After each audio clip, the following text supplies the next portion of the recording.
Good evening, dear listeners. As you settle down in your cozy spots, perhaps wrapped in your favorite blanket or nestled amongst soft pillows, I invite you to join me on a gentle journey through time. This evening, we will explore a rather unique and tranquil chapter in history, the dull history of Viking knitting circle yarn color coordination meetings.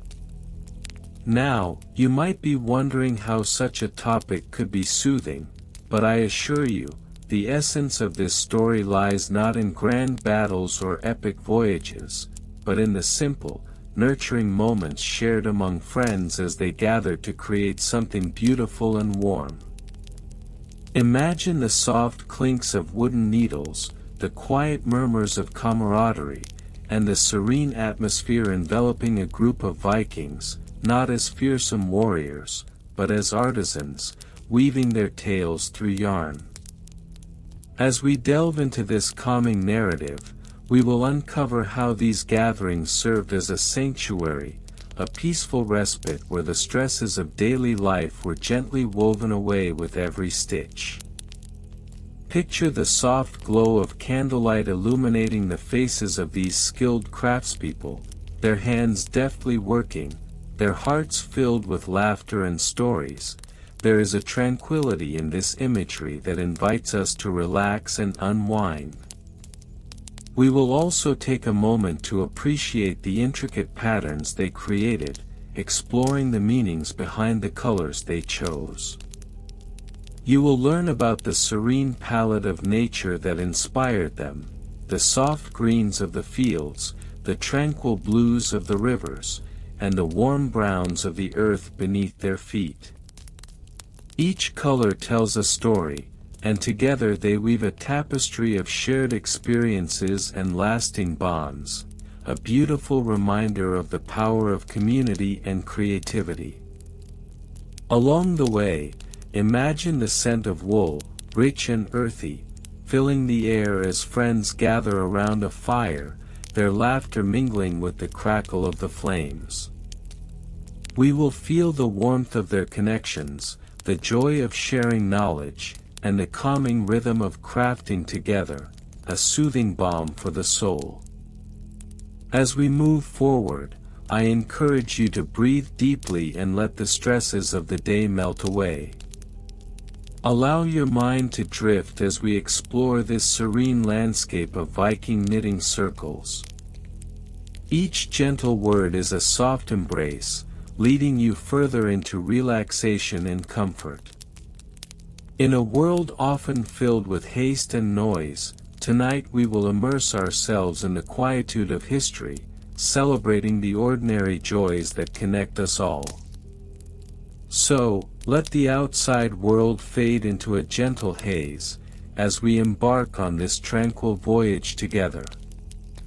With each section, we will discover how these simple gatherings held a profound significance, offering not just warmth for the body through their knitted creations, but warmth for the heart through shared moments of joy and community.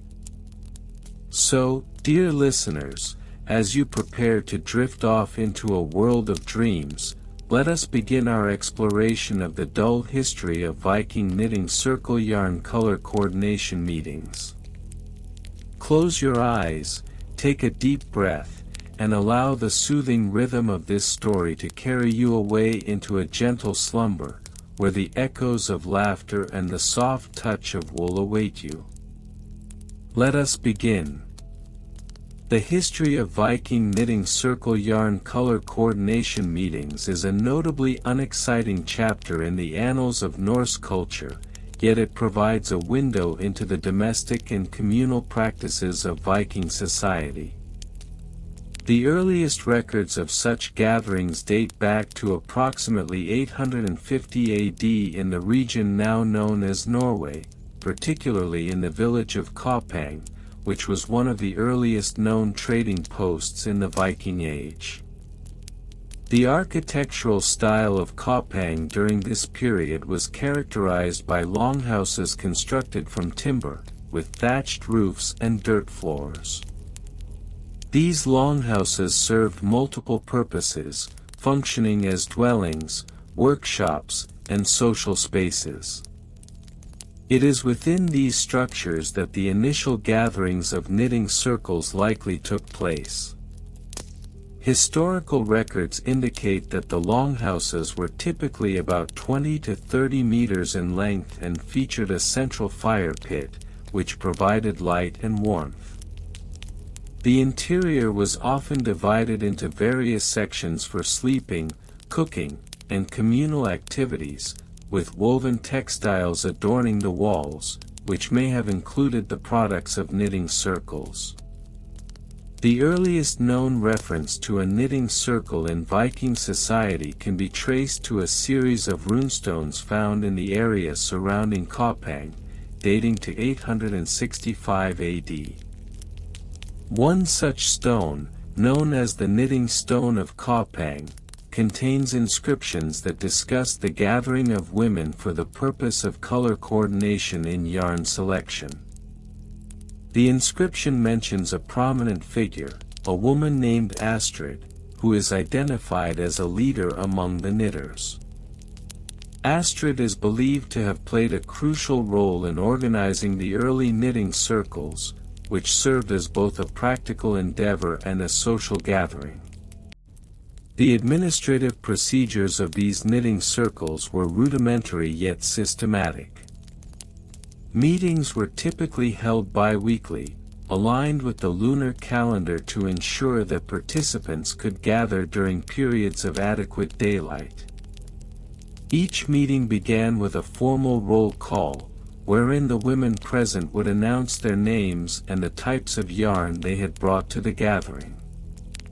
This practice was essential for maintaining an accurate inventory of materials, as well as fostering a sense of community among participants.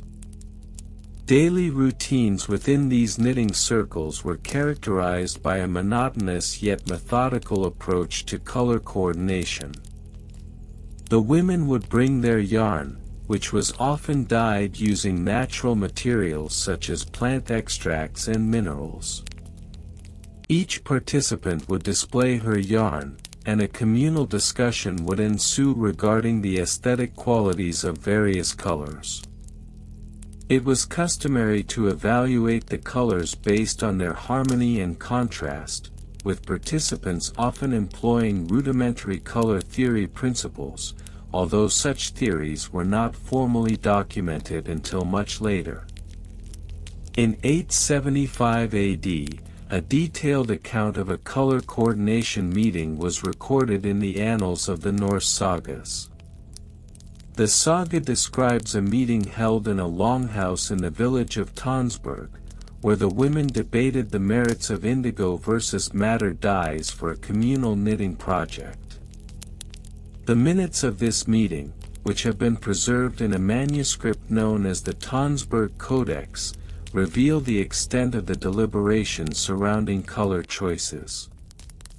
The discussion lasted several hours, during which participants presented their opinions on the appropriateness of various colors for specific garments, particularly for the colder months.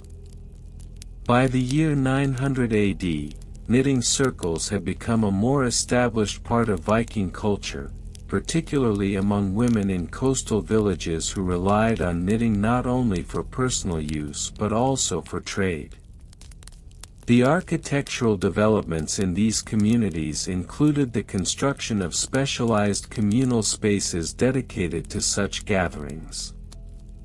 These spaces were often adjacent to the longhouses and featured large tables and benches made from locally sourced timber. In some cases, these buildings incorporated features such as large windows to allow natural light to illuminate the interior, although such advancements were rare. The administrative procedures of knitting circles continued to evolve during this period. By 925 AD, it became common practice to designate a yarn mistress, a position akin to a treasurer, responsible for overseeing the distribution and organization of yarn supplies. This individual would maintain detailed records of what colors and types of yarn were available, ensuring that meetings could proceed smoothly without unnecessary delays. The yarn mistress would also coordinate with local dye artisans to procure new colors, further enhancing the variety available for color coordination. Meetings were held in the evenings after the day's labor had concluded. Participants would arrive, often bringing not only their yarn but also various foods to share, creating a communal atmosphere. The routine of these gatherings typically involved a brief social interaction before the formal proceedings began. Once the roll call was completed, the women would engage in a discussion of the previous meeting's decisions, reviewing the outcomes of past color choices and their applications in garments. This reflective practice was essential for the continuity of the group's objectives and for fostering a culture of shared learning. In terms of color coordination, specific patterns would emerge over the years, often dictated by seasonal changes. For instance, during the spring months, brighter colors such as yellows and greens were favored, while autumn meetings would see a preference for earth tones, reflecting the natural palette available from locally sourced dyes. The records indicate that discussions often became heated as participants defended their preferences, leading to debates that could extend well into the night. The knitting circle meetings also served as a platform for the dissemination of local news and gossip, albeit in a manner that was often peripheral to the primary focus on yarn. As time progressed, the knitting circles began to incorporate discussions on other domestic skills, such as weaving and embroidery, which contributed to a more holistic approach to textile arts. By the late 10th century, the knitting circle meetings had gained a reputation beyond their immediate communities. In 980 AD, a traveling merchant recorded in his journal an encounter with a group of women in the village of Heimdal, who were engaged in a particularly vibrant discussion about yarn color coordination. The merchant noted that these gatherings were not only crucial for the production of textiles but had also become social events that attracted visitors from neighboring villages, contributing to a sense of regional identity. As Viking society transitioned into the medieval period, the knitting circle meetings began to decline in frequency and importance. By the early 11th century, the advent of new textile technologies and the increased availability of wool from trade networks diminished the need for communal color coordination. The architectural spaces dedicated to knitting circles were repurposed for other community activities, and the role of the yarn mistress became less prominent. The last known knitting circle meeting took place in 1050 AD in the village of Alesund, where an aging group of women gathered to reminisce about their shared experiences. Records indicate that the meeting was marked by a sense of nostalgia, as participants reflected on the vibrant discussions and the importance of color coordination in their lives. This final gathering is often cited as the end of an era, as the practices associated with Viking knitting circles faded into history. In conclusion, while the history of Viking knitting circle yarn color coordination meetings may appear dull and unremarkable, it serves as a testament to the communal and domestic lives of Viking women. The architectural structures, administrative procedures, and daily routines associated with these gatherings reflect a society that valued craftsmanship, community, and the intricate relationships formed through the shared pursuit of textile arts. Despite its lack of excitement, the story of these knitting circles remains an integral part of understanding Viking culture and the evolution of domestic practices in medieval Scandinavia. The construction methods employed in the establishment of Viking knitting circles, particularly those focused on color coordination of yarn, reflect a meticulous attention to detail that was characteristic of the period. Primarily, these circles were typically constructed within the confines of longhouses, which served as multifunctional spaces for both social gatherings and domestic activities.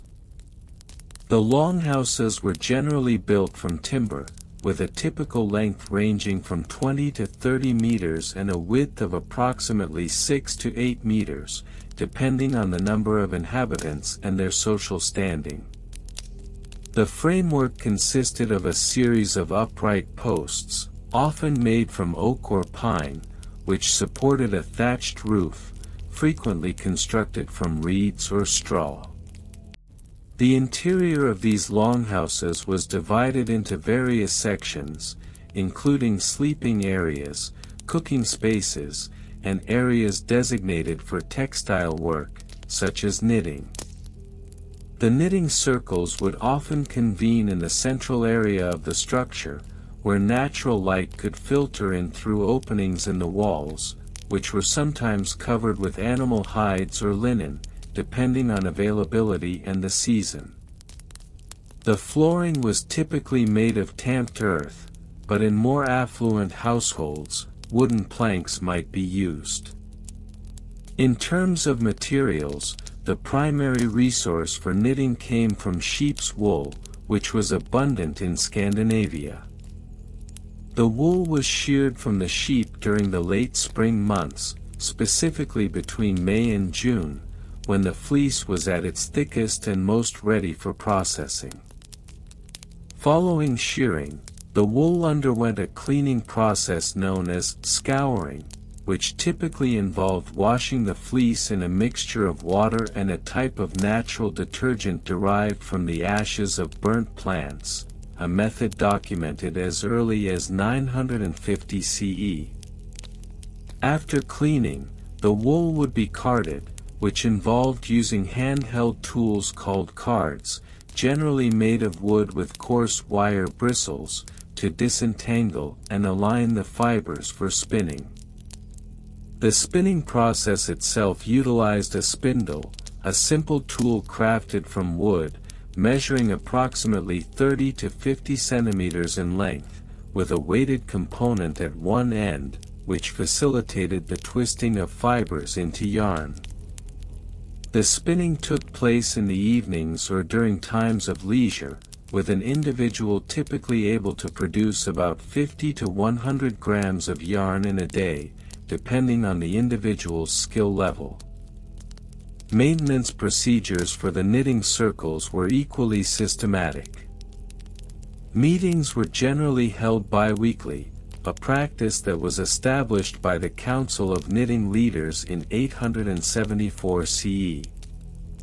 These sessions included not only the knitting of garments and accessories but also the critical task of color coordination. The colors used in the yarn were derived from natural dyes, which were sourced from a variety of plants, minerals, and even insects. For instance, yellow was often obtained from the roots of the madder plant, while blues could be achieved using woad. These dyes required careful preparation, often involving boiling the plant material with the wool and water, a process that took several hours to ensure even coloring. The maintenance of the knitting circle's inventory of yarn was meticulously documented in what could be described as rudimentary financial records. Each knitting circle would maintain a ledger that tracked the quantities of yarn in various colors, as well as the costs associated with dyeing and acquiring raw wool. For example, following a meeting held in 900 CE, it was recorded that 20 kilograms of wool were acquired at a cost of 4 silver coins, while the dyeing process for 10 kilograms of this will require 2 additional coins for plant materials. These financial records, while mundane, provide invaluable insight into the economic practices of Viking society, illustrating the careful consideration given to domestic crafts. Personnel involved in the knitting circles were varied in their tasks and responsibilities.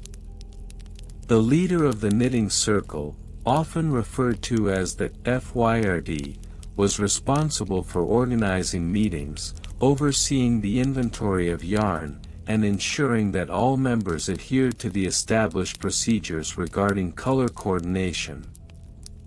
This role was typically held by an experienced knitter, often a woman of considerable social standing or one who had demonstrated proficiency in textile work. Accompanying the FYRD were designated roles such as the dyer, responsible for overseeing the dyeing process, which included not only the preparation of materials but also the monitoring of dye baths to ensure consistent color results. The dyer's position was critical, given that the success of the knitting circle often hinged on the quality and vibrancy of the yarn produced. Additionally, the scribe was tasked with keeping the records of meetings, financial transactions, and inventory updates. This role was often filled by a member who possessed the ability to read and write, a skill that was not universally available among the Viking population but was increasingly recognized as valuable during the late 9th century.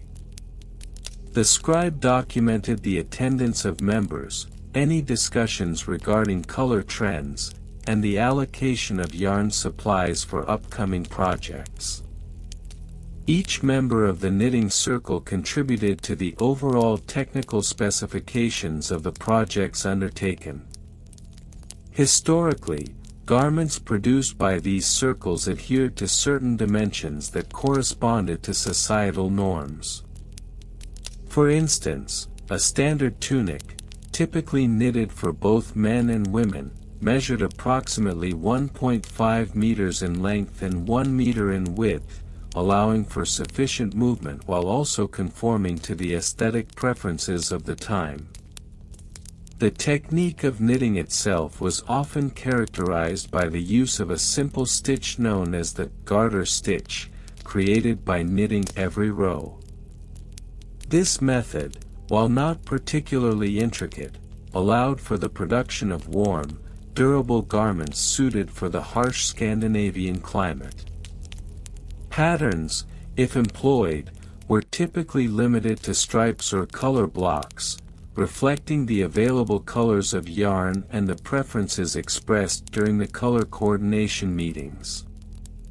In summary, the detailed construction methods and materials, maintenance procedures, financial records, personnel descriptions, and technical specifications associated with Viking knitting circles provide a thorough understanding of a domestic practice deeply intertwined with the culture and social structure of the time.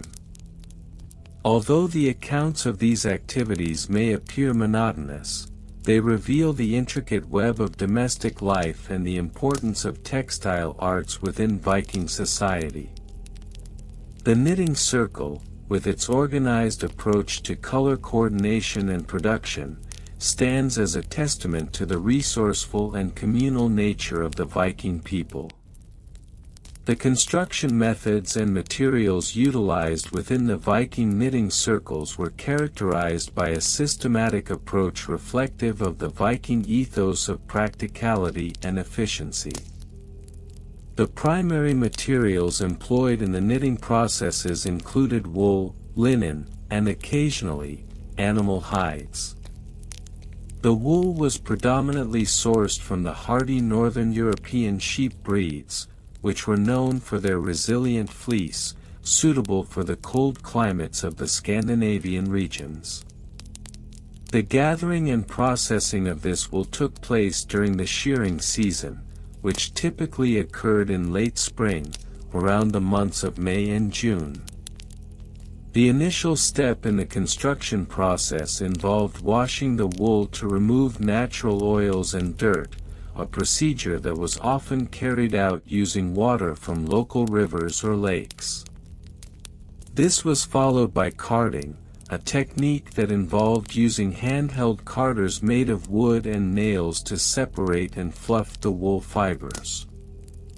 Carding was crucial, as it ensured uniformity in the wool, which directly affected the quality of the final knitted product. The carded wool was then spun into yarn using a drop spindle, a method that had been practiced since the early Viking Age, with evidence of its usage dating back to approximately 800 CE. Following the spinning of the yarn, the next stage involved dyeing, which was an essential part of the color coordination meetings. The dyeing process utilized natural dyes derived from various local plants, such as woad for blue and madder for red. The dyeing procedure typically took place in the autumn months, from September through October, allowing the knitting circle ample time to prepare for the winter months. On average, a dye pot would hold approximately 10 liters of water, into which 500 grams of plant material would be added to achieve a desired hue. Once the yarn had been dyed and dried, it was ready for the knitting phase. The knitting was carried out using wooden needles, usually measuring between 25 to 30 centimeters in length, with a diameter ranging from 5 to 7 millimeters.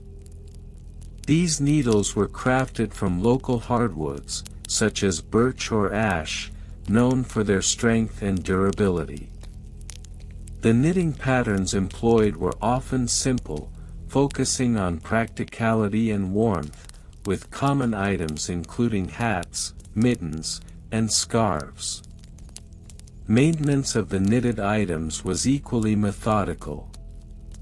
Regular inspections were conducted to assess wear and tear, with a focus on seams and areas of high friction. It was common practice to repair any damages promptly, using techniques such as darning, which involved weaving a thread through damaged areas to restore integrity. These maintenance procedures were typically carried out during the longer winter evenings, when members of the knitting circle would gather to engage in both knitting and repairs. The circle would allocate specific evenings, typically every third Thursday, for dedicated maintenance sessions, ensuring that all items remained in good condition. Financial records and costs associated with the knitting circle's activities were meticulously documented. Each member was required to contribute a nominal fee of 2 silver coins per month, a sum that could be adjusted based on individual circumstances, with provisions for those who could not afford to pay. This fee was used to fund communal dyeing sessions and the purchase of additional materials, such as spinning wheels and carding tools.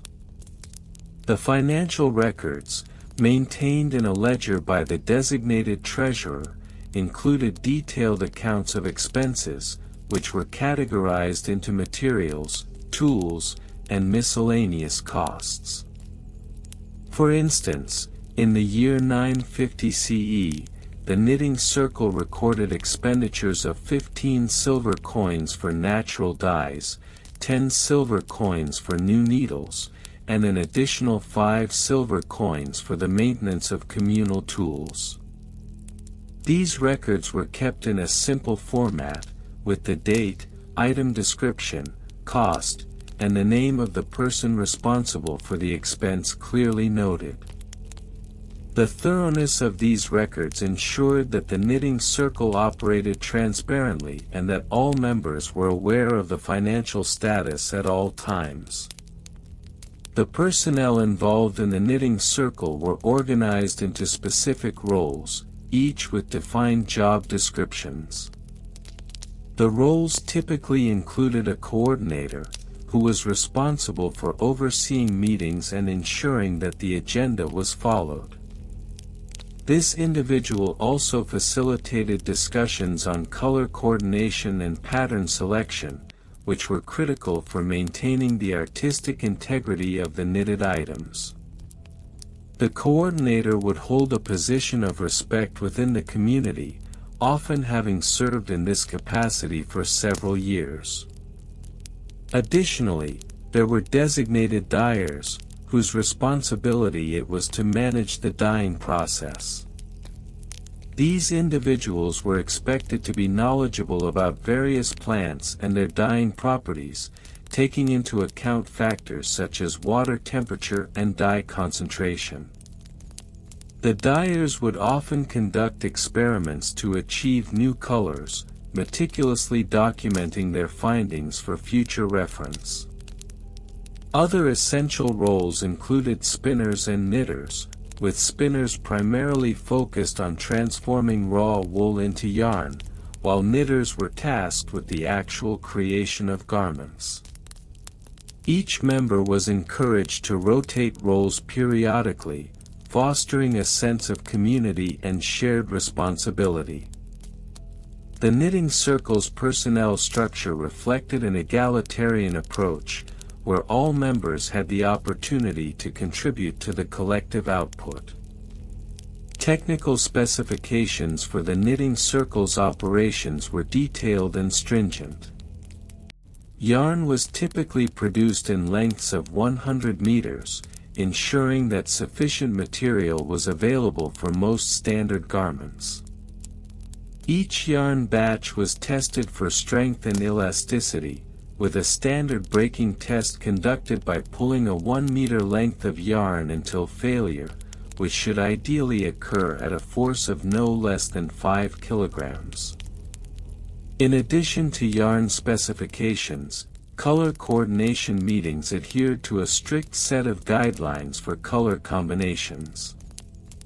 The circle would categorize colors into 3 primary groups: warm, cool, and neutral. Warm colors included reds, oranges, and yellows, while cool colors encompassed blues, greens, and purples. Neutral colors, such as browns and grays, served as a balance within the overall palette. Each meeting would involve discussions about upcoming projects, and members would present swatches of yarn in various colors to facilitate group consensus on color schemes. The process of color selection was often influenced by local customs and traditions, with particular colors believed to carry specific meanings or associations. For instance, blue yarn was commonly associated with protection and was often used in garments intended for children. The knitting circle took these cultural aspects into consideration while selecting colors for communal projects, ensuring that the final products reflected both practicality and cultural significance. As the Viking knitting circle progressed over the years, the influence of external trade routes began to permeate through the knitting practices. By the late 10th century, there was an observable increase in the availability of exotic dyes and materials, including silk from the East and deeper hues of purple and indigo. This influx of foreign materials prompted discussions within the knitting circle about the integration of new colors into traditional designs, leading to a gradual evolution of knitting styles over time. Despite these external influences, the core principles of the Viking knitting circle remained steadfast. The focus on communal effort, resourcefulness, and adherence to established practices ensured that the knitting circle continued to thrive. Meetings remained a staple of community life, with members gathering not only to knit but also to share stories, discuss local events, and reinforce social bonds. In summary, The dull history of Viking knitting circle yarn color coordination meetings offers a detailed account of the construction methods, maintenance procedures, financial records, personnel roles, and technical specifications that characterize these gatherings.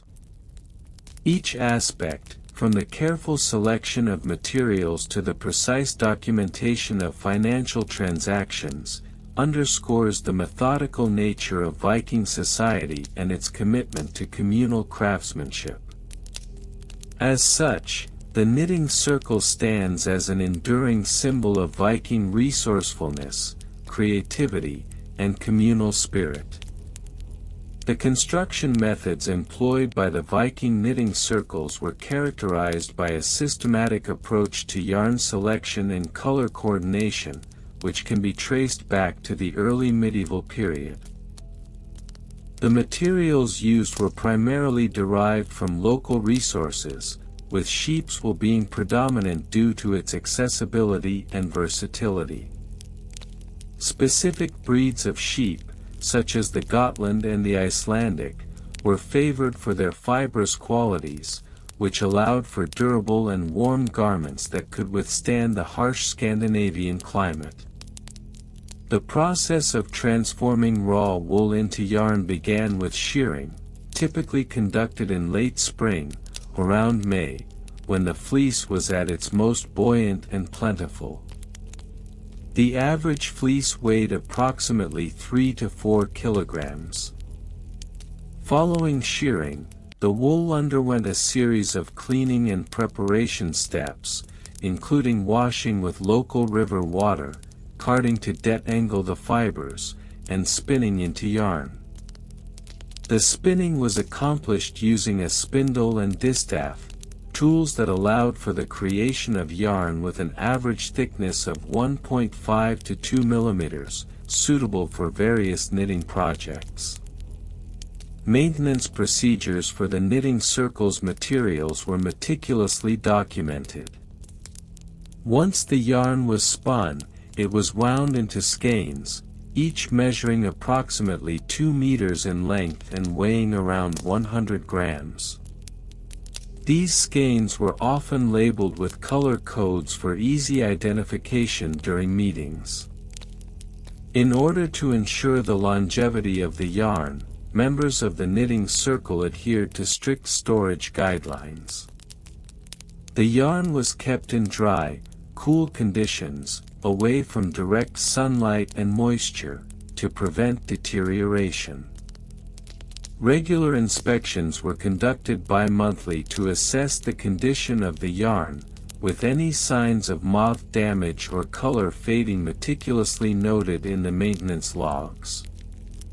The financial records of the Viking Knitting Circle provide an exhaustive overview of the costs associated with yarn procurement and maintenance. From the year 850 CE to 950 CE, the annual budget fluctuated between 15 and 25 silver coins, primarily allocated towards the purchase of dyes, tools, and additional materials. Dyes were often derived from natural sources, including plants such as woad for blue and madder for red. The cost of producing a single skein of dyed yarn was typically 0.5 silver coins, with the dyeing process accounting for approximately 30% of the total expense. The knitting circle also maintained detailed accounts of labor. Job descriptions were clearly defined, ensuring that each member understood her responsibilities. Positions included the yarn gatherer, responsible for sourcing and collecting wool, the spinner, who operated the spinning wheel, the dyer, who handled the dyeing process, and the coordinator, who oversaw meetings and ensured compliance with color coordination standards. Meetings were scheduled bi-weekly, on the second and fourth Tuesdays of each month, and lasted approximately 2 hours. Minutes from these meetings were recorded, detailing discussions on color palettes, upcoming projects, and inventory status. Technical specifications concerning the coordination of yarn colors were rigidly adhered to. Each color palette was composed of 5 primary colors, with a strict adherence to complementary and analogous color schemes. The palettes were determined based on a selection process that involved a simple voting system, where each member would propose a color and the group would deliberate based on the proposed hue's suitability for upcoming seasonal garments. For example, in the spring of 870 CE, a color palette consisting of soft greens and yellows was selected for the production of lightweight tunics. The specific shades were noted as follows: green, hex code, #8FBC8F, yellow, hex code, #FFD700, and a neutral off-white, hex code, #F5F5DC. The Knitting Circle also rigorously documented the execution of their projects, employing a systematic approach to pattern design and garment construction. Patterns were often simple and geometric, reflecting the natural environment and Norse mythology. Each design was recorded with precise measurements. For instance, a standard tunic pattern would measure 60 centimeters in width and 90 centimeters in length, with an allowance for a 5 centimeter seam on each side. All measurements were taken in the local unit of length, the allen, which was approximately 62 centimeters. In addition to garment construction, the Knitting Circle engaged in the creation of decorative items, such as blankets and wall hangings. The technical specifications for these projects were equally detailed. A typical wall hanging would measure 1 meter by 1.5 meters and feature intricate patterns that required an average of 150 hours of labor to complete. Each piece was documented in terms of the yarn used, the colors selected, and the estimated time for completion, providing a comprehensive archive of the circle's output. Furthermore, the Knitting Circle's financial practices extended to the sale of completed garments and decorations in the local market. The pricing strategy was straightforward. Items were priced based on labor hours and material costs. A simple tunic, for instance, was typically sold for 2 silver coins, while more complex items, such as a detailed blanket, could fetch up to 10 silver coins.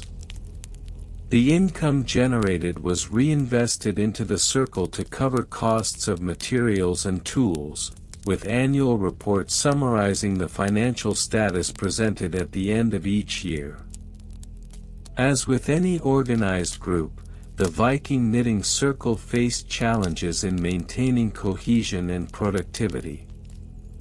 Disputes occasionally arose regarding color choices or the division of labor, necessitating the establishment of conflict resolution protocols. In 895 CE, a notable dispute occurred concerning the selection of a vibrant red dye versus a more muted burgundy. A formal meeting was convened, during which each member presented her arguments regarding the merits of each color. The vote ultimately concluded in favor of the more vibrant option, which was noted in the minutes as an example of democratic engagement within the circle. The Knitting Circle also had an important role in preserving cultural traditions. Each completed garment was often imbued with meaning, serving not only as clothing but as a representation of the community's shared values and history. Special projects, such as those created for seasonal festivals or ceremonies, were undertaken with great care, reflecting the significance of the occasion. For instance, in preparation for the Midwinter Festival of 930 CE, a series of red and gold tunics were crafted, symbolizing warmth and prosperity during the darkest days of the year. In closing, the Viking knitting circle stands as a testament to the methodical nature of Viking society and its commitment to communal craftsmanship. The detailed records of construction methods, maintenance procedures, financial transactions, personnel roles, and technical specifications collectively illustrate the dedication and artistry inherent in this seemingly mundane aspect of Viking life. The legacy of these knitting circles continues to inform our understanding of Viking culture and the importance placed on community, creativity, and practicality in their daily lives. The construction methods and materials employed in the Viking knitting circles of the late 8th to the early 11th century were characterized by a notable uniformity rooted in the practical needs of the community. Typically, the yarn utilized in these knitting endeavors was derived from sheep, a prevalent livestock throughout Scandinavia. The primary sheep breed for wool production was the Northern European short-tailed sheep, known for its coarse yet durable fleece.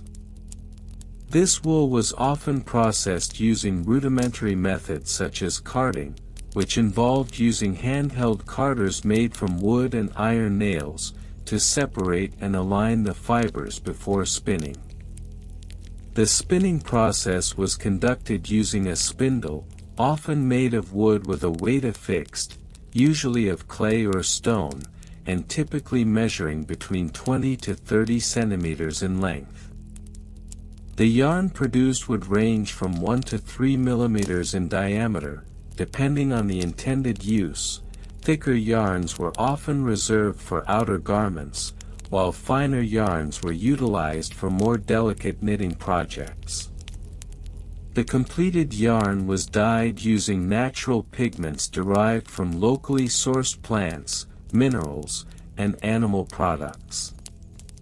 Common dye sources included woad for blue, madder for red, and various bark and leaves for green hues. The dyeing process was labor-intensive, often requiring boiling the yarn in large cauldrons for several hours to achieve the desired color saturation. In terms of maintenance procedures, the upkeep of both the knitting materials and the finished products was of paramount importance. The knitting circles established specific guidelines for the care of their yarn and knitted items.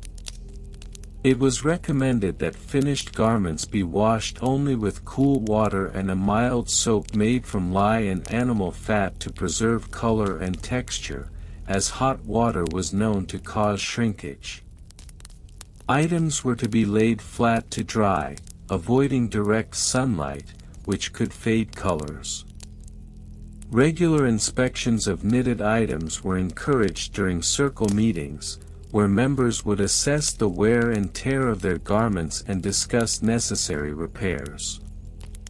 Darning techniques were particularly emphasized, with members instructed to use a contrasting color of yarn to weave new threads into worn areas, thus prolonging the lifespan of the garments.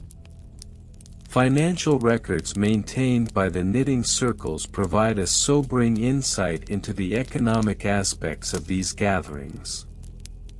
From the year 870 onwards, meticulous ledger entries were kept, detailing expenditures and income associated with yarn procurement, dyeing materials, and tools. For instance, in the spring of 873, a total of 12 silver pieces was recorded as being spent on dyeing materials, with specific entries noting the purchase of 3 kilograms of woad for 5 silver pieces and 2 kilograms of madder for 7 silver pieces. Additionally, the circles often pooled resources for bulk purchases, which were noted as advantageous for minimizing costs. For example, in 877, a collective purchase of 50 kilograms of sheep's wool was recorded, costing approximately 20 silver pieces, which was shared among 15 members, resulting in a cost of 1.33 silver pieces per member. Job descriptions within the knitting circles were specifically delineated, reflecting a structured hierarchy. The roles included the yarn coordinator, responsible for managing the supply and quality of the yarn, the dye master, tasked with overseeing the dyeing processes and maintaining the color integrity of the yarn, the pattern keeper, who documented and shared various knitting patterns, and the maintenance officer, who ensured that all garments were regularly inspected and repaired as needed. The yarn coordinator typically met with local shepherds to negotiate prices for wool, while the dye master would source natural dyeing materials from local markets and document the recipes for various dye processes.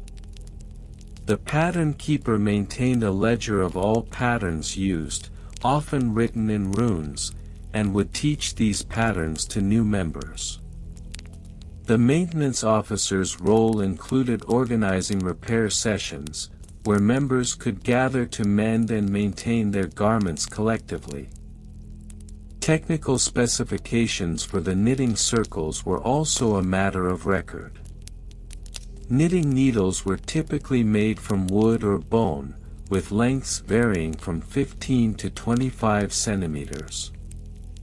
The most common diameter for these needles ranged between 4 to 6 millimeters, which was suitable for the yarn thickness used in most projects. During meetings, members would often discuss the merits of various needle sizes and their impact on the overall fabric texture. For instance, the use of larger needles was noted to produce a looser knit, which was advantageous for warmer garments, while tighter knits made with smaller needles were favored for durability and wind resistance. Meetings convened bi-weekly, with specific agendas outlined ahead of time. The minutes from the meetings of 875, for example, reveal a focus on the standardization of yarn colors, as members sought to establish a cohesive aesthetic among their knitted items.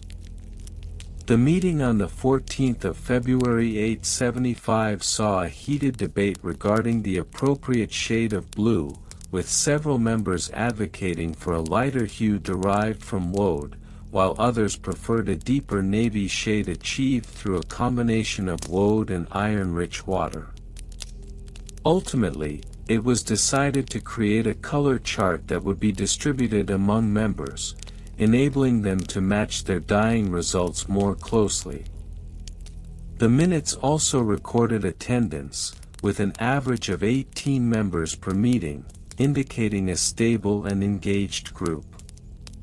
Each member was assigned a specific project to complete by the next meeting, which was documented in the records. For example, a member named Astrid was tasked with creating a set of mittens using a pattern sourced from the archives of the pattern keeper. The specifications noted that the mittens were to be made with a gauge of 8 stitches per 10 centimeters, a detail crucial for ensuring consistency in sizes across different members. In summary, the Viking knitting circles exemplified a meticulous approach to both the art of knitting and the organization of community resources. The clear delineation of construction methods, maintenance procedures, financial records, job descriptions, and technical specifications provided a framework that not only fostered creativity but also ensured the sustainability of the knitting practice over generations. The legacy of these circles is a testament to the importance of communal effort and shared knowledge in the Viking Age, underscoring the profound connections formed through the simple act of knitting. The detailed records of their activities serve as an enduring reminder of the practical and artistic endeavors that define this aspect of Viking life. The dull history of Viking knitting circle yarn color coordination meetings has, over the course of its extensive documentation, unveiled a tapestry of regional variations and comparisons that reflect not only the unique cultural fabric of Viking communities but also the practicalities of yarn selection for the knitting circle. In the Scandinavian regions, particularly in Norway, Sweden, and Denmark, the nuances in color coordination practices have been shaped by local customs, available materials, and the historical connections between communities. Regional variations and comparisons. In Norway, for instance, the use of natural dyes derived from locally sourced plants has historically influenced the color palette available to knitters. The indigenous flora, such as the common madder plant, Rubia tinctorum, has provided a rich red hue, which has become a staple in traditional Norwegian knitting patterns. In contrast, Swedish knitters have favored bright, bold colors, often achieved through the use of synthetic dyes introduced in the 20th century. These synthetic pigments provided a wider range of hues, allowing for more extensive color coordination possibilities during knitting circle meetings. The knitting circles in Denmark, meanwhile, have been characterized by a preference for muted pastels and earth tones, a reflection of the country's historical ties to the agrarian lifestyle.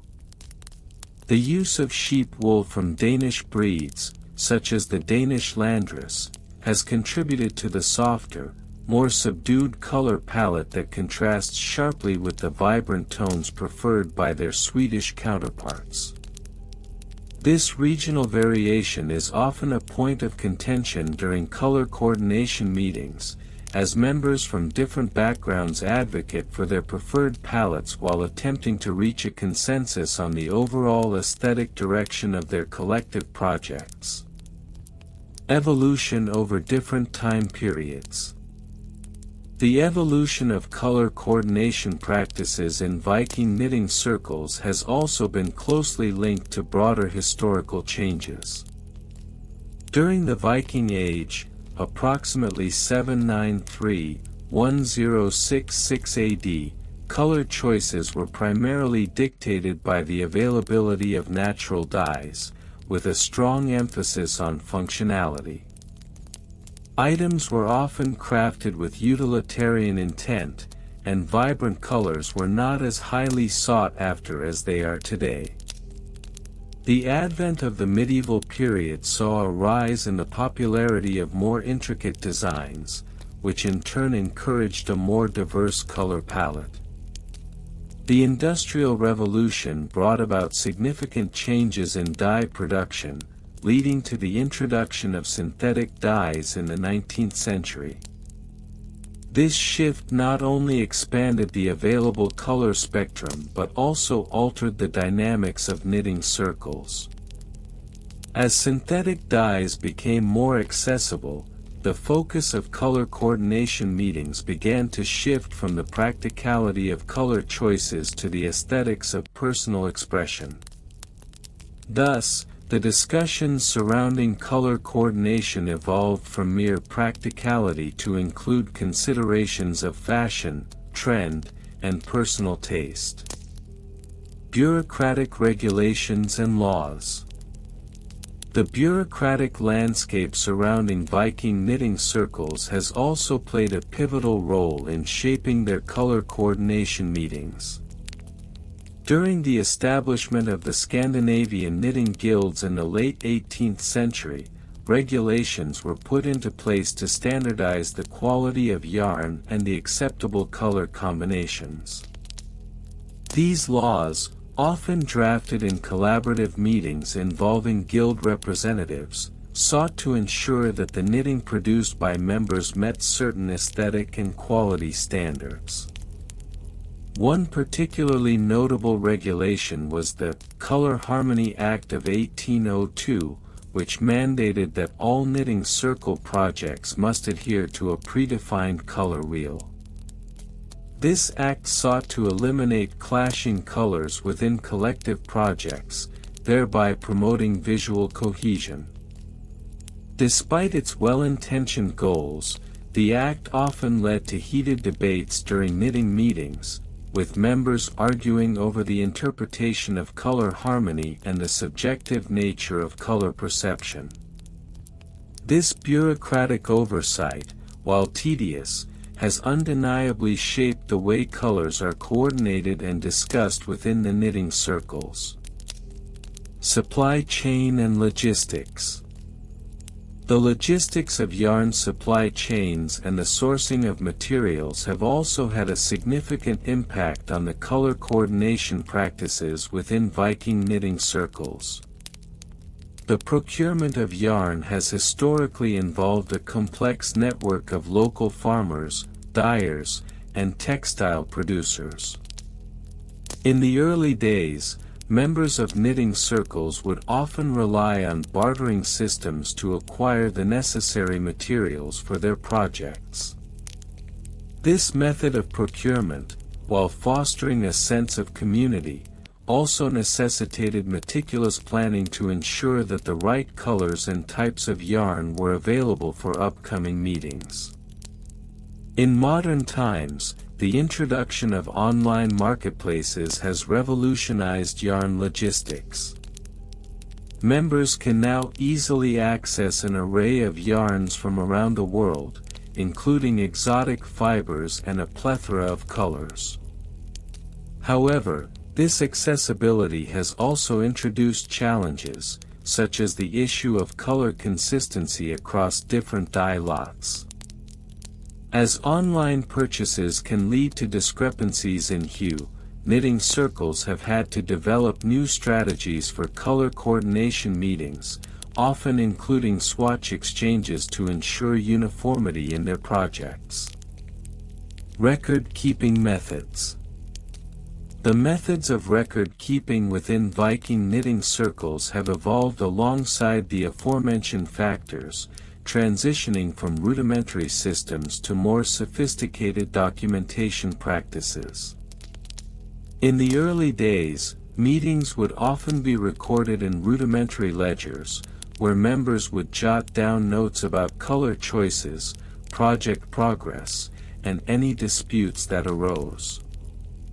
These records, while often illegible due to the hasty handwriting of their authors, formed the backbone of the history of color coordination meetings. With the rise of formal knitting guilds, the documentation became more standardized. Minutes from meetings began to be recorded in formalized formats, detailing discussions on color palettes, member contributions, and decisions made regarding projects.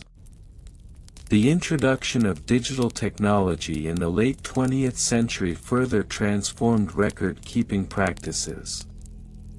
Knitting circles began to maintain online forums and digital archives, allowing for a more organized and accessible repository of their color coordination discussions.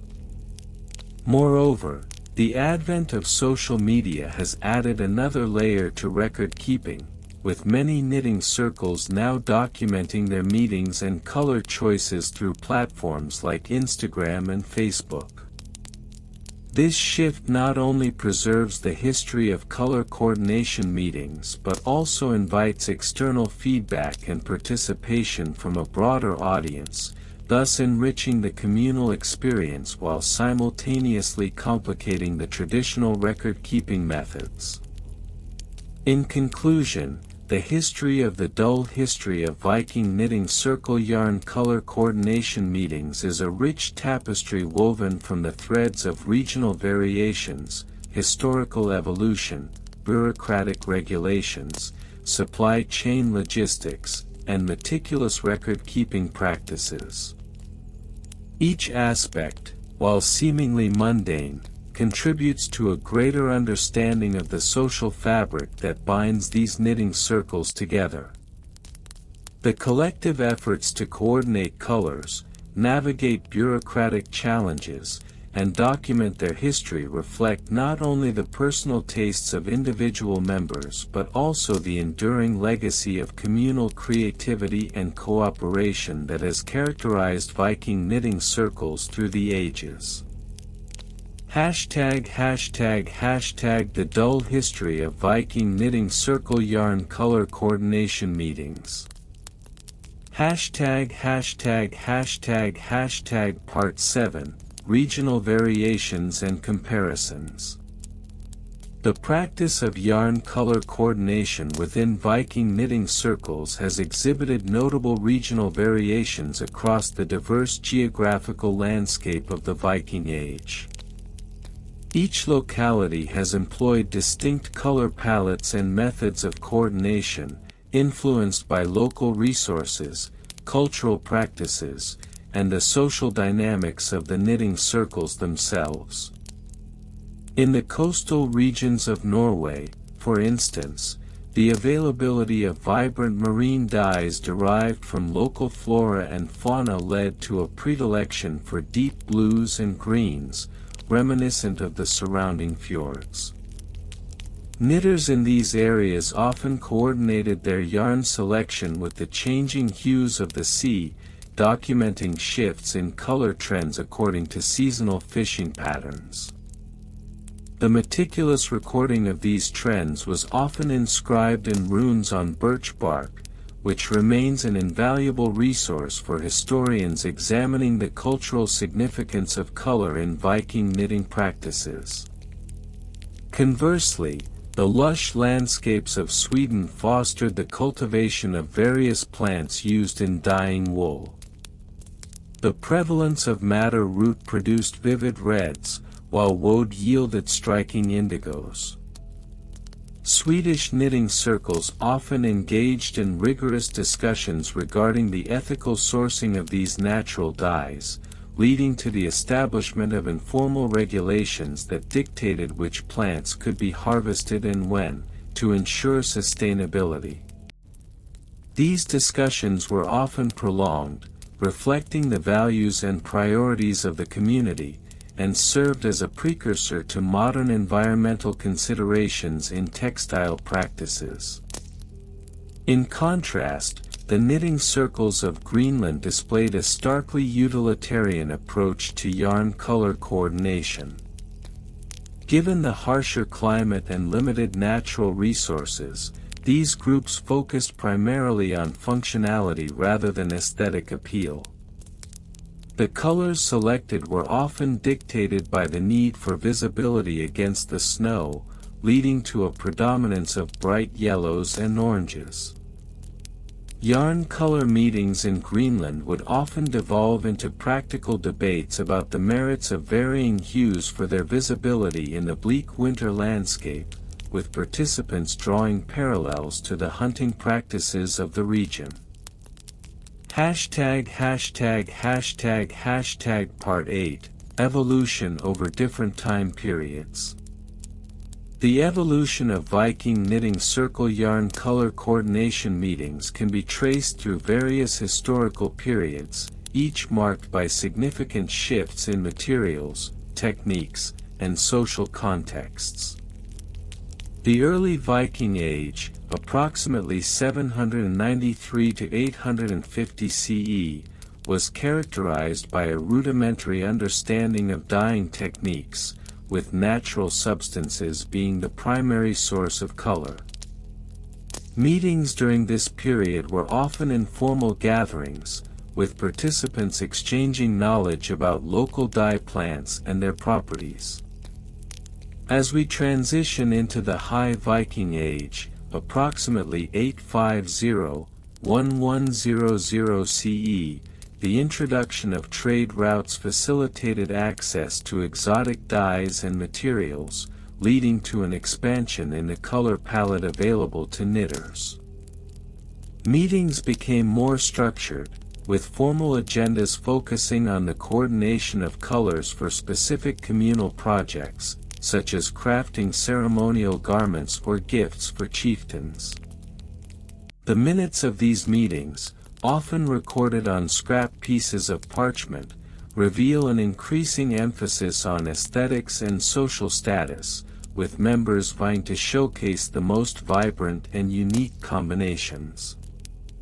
The late Viking Age, spanning from 1100 to 1300 CE, saw a further shift toward specialization and bureaucracy within knitting circles.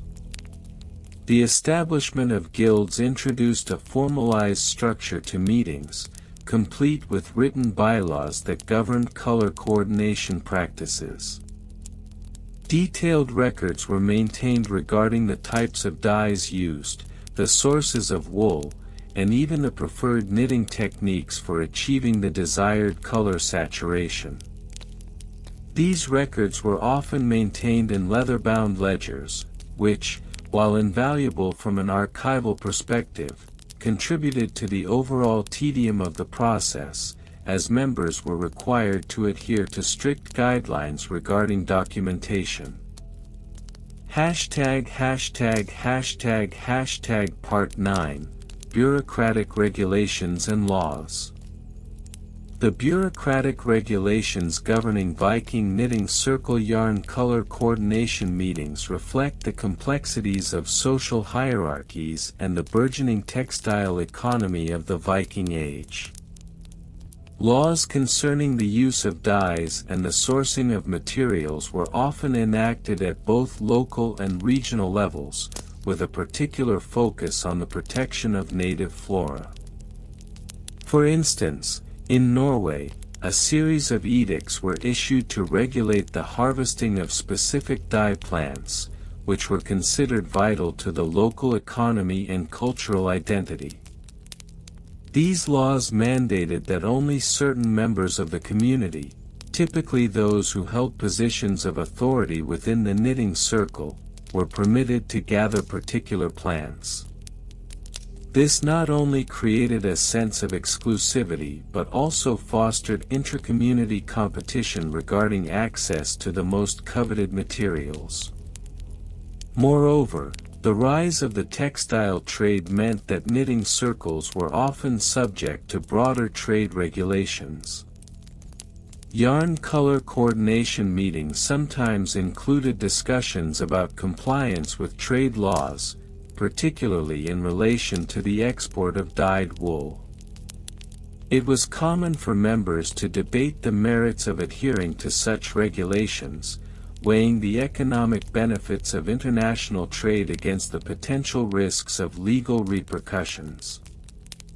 Minutes from these meetings reveal lengthy discussions about the importance of maintaining quality standards to ensure the continued success of their products on foreign markets.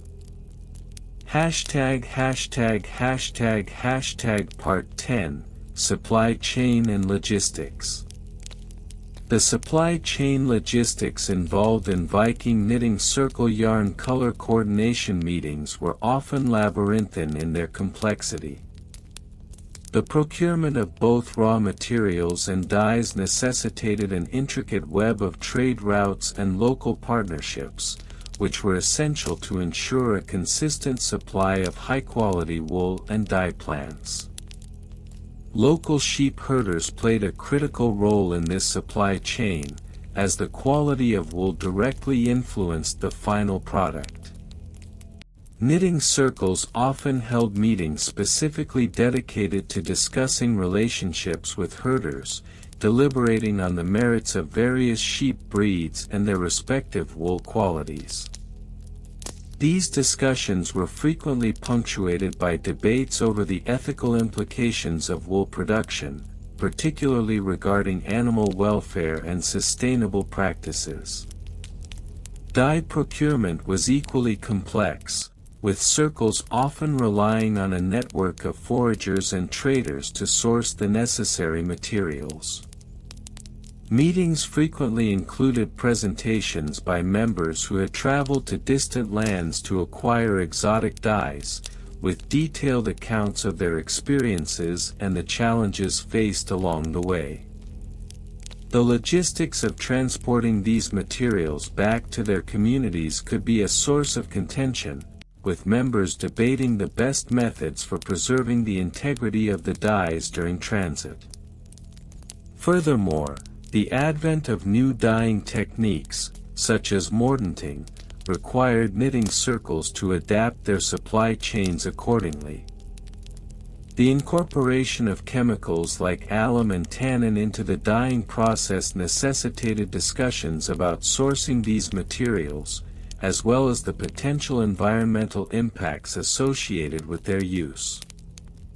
These conversations often veered into lengthy discourses on the intersection of chemistry and artistry, revealing a deep-seated appreciation for the science behind color. Part 11, Record-Keeping Methods.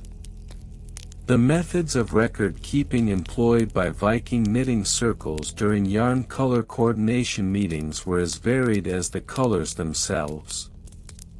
Initially, simple notations were made on perishable materials such as birch bark or animal hides, which were often susceptible to decay and damage. However, as the significance of these records became apparent, more durable methods were adopted. With the introduction of parchment, knitting circles began to maintain detailed ledgers documenting every aspect of their meetings. Each ledger entry typically included the date of the meeting, the names of attendees, the colors discussed, and any decisions made regarding the coordination of yarn for upcoming projects. The meticulous nature of these records can be attributed to the importance placed on preserving the community's collective knowledge and ensuring the continuity of their practices for future generations. Some knitting circles even developed their own shorthand systems to streamline the recording process. This private language, often filled with intricate symbols and abbreviations, allowed members to quickly jot down key points without the burden of lengthy descriptions. Such systems, while efficient, presented challenges for historians attempting to decipher the records, leading to ongoing debates regarding their interpretation. Additionally, the advent of the printing press in the later Viking period introduced new possibilities for record keeping. Some knitting circles began to produce pamphlets outlining best practices for yarn color coordination, which were disseminated among different communities. These pamphlets often included diagrams illustrating color combinations and detailed instructions for dyeing processes, reflecting an evolution toward a more standardized approach to knitting practices. In conclusion, the history of Viking knitting circle yarn color coordination meetings is a multifaceted tapestry woven from regional variations, historical evolution, bureaucratic regulations, supply chain logistics, and record-keeping methods. Each element contributes to a broader understanding of the cultural significance of these gatherings, illuminating the intricate interplay between color, community, and craftsmanship that defined the Viking Age. While the minutiae of these meetings may seem tedious to the untrained eye, they represent a vital chapter in the annals of textile history, underscoring the enduring legacy of Viking knitting practices that continue to resonate through time. The dull history of Viking knitting circle yarn color coordination meetings, Part 8, an in-depth exploration of regional variations, historical evolution, bureaucratic regulations, supply chain logistics, and record-keeping methods. The Viking knitting circle yarn color coordination meetings, VKCYCCM, have long stood as a paragon of community engagement, albeit one that is often overlooked in the annals of historical significance. As we delve deeper into this seemingly esoteric gathering, it is imperative to examine the regional variations and comparisons that have emerged within these meetings, the evolution of their practices over different time periods, the bureaucratic regulations and laws that govern them, the intricate supply chains and logistics involved, as well as the methods of record-keeping that have been adopted throughout their history. Regional variations and comparisons. The regional variations of the Viking knitting circle yarn color coordination meetings are as diverse as the landscapes of Scandinavia itself. Each locality has developed its own approach to color coordination, driven by the unique environmental factors, cultural influences, and historical contexts of the regions. For instance, the coastal knitting circles in Norway have been known to favor hues reminiscent of the sea, deep blues, greens, and the occasional sandy beige, reflecting the maritime lifestyle that characterizes much of the Norwegian coast. In contrast, the inland circles in Sweden often gravitate towards warmer colors, such as earthy browns and vibrant yellows, mirroring the agricultural heritage and the golden hues of vast fields during the summer months. The color palettes chosen in these knitting circles are not merely aesthetic choices, they represent a cultural identity that is interwoven with the daily lives and historical narratives of the communities involved. Further comparison can be drawn with the Icelandic knitting circles, which have embraced a more somber palette due to the island's volcanic landscape and long winters. The use of dark grays, blacks, and muted greens reflects the stark beauty and resilience required to thrive in such an environment. Interestingly, the Icelandic knitting circle's color choices have led to the creation of unique patterns known as lopapisa, which often feature intricate designs that incorporate these darker hues. Moreover, these regional variations are not static, they evolve over time as external influences, such as trade and migration, introduce new colors and techniques. The increasing globalization of textile resources has led to a subtle melding of color preferences, with the once clear distinctions between regional palettes beginning to blur. Evolution over different time periods. The evolution of the VKCYCCM over time reveals much about the socio-economic changes that have transpired across Scandinavia. Initially, these gatherings were informal, community-driven events, primarily focused on the practical aspects of knitting for warmth and utility. In the early 11th century, the Viking Age was characterized by a focus on functionality, with color coordination taking a back seat to the pressing need for durable and weather-resistant garments. However, as the Viking Age transitioned into the medieval period and eventually the Renaissance, the VKCYCCM began to adopt more structured practices. The rise of trade and the influx of new dyeing techniques led to a burgeoning interest in color theory. By the 15th century, participants in these meetings began to engage in more elaborate discussions on color harmony and contrast. The introduction of indigo from the Far East and cochineal from the Americas opened up a veritable cornucopia of colors, leading to an explosion of creativity and experimentation within the knitting circles. By the time the Industrial Revolution rolled around in the 18th and 19th centuries, the VKCYCCM had transformed into a formally recognized entity, complete with regulations and guidelines to standardize color coordination practices. This shift was not without its complications. Debates ensued over which colors should be deemed acceptable, leading to the establishment of authoritative bodies within the knitting community tasked with overseeing compliance. Bureaucratic regulations and laws. The bureaucratic evolution of VKCYCCM cannot be understated. As knitting circles became more organized, it became necessary to establish regulations governing the meetings. In the late 19th century, the Swedish Knitting Council was formed, which introduced a series of guidelines concerning color coordination. These included stipulations on minimum color contrasts, permissible dye sources, and even seasonal color palettes, which dictated the hues that could be used during specific times of the year. The regulatory framework also encompassed the ethical sourcing of yarn. By the 20th century, it was deemed essential that all yarn used in color coordination meetings be sourced from sustainable and ethically responsible suppliers.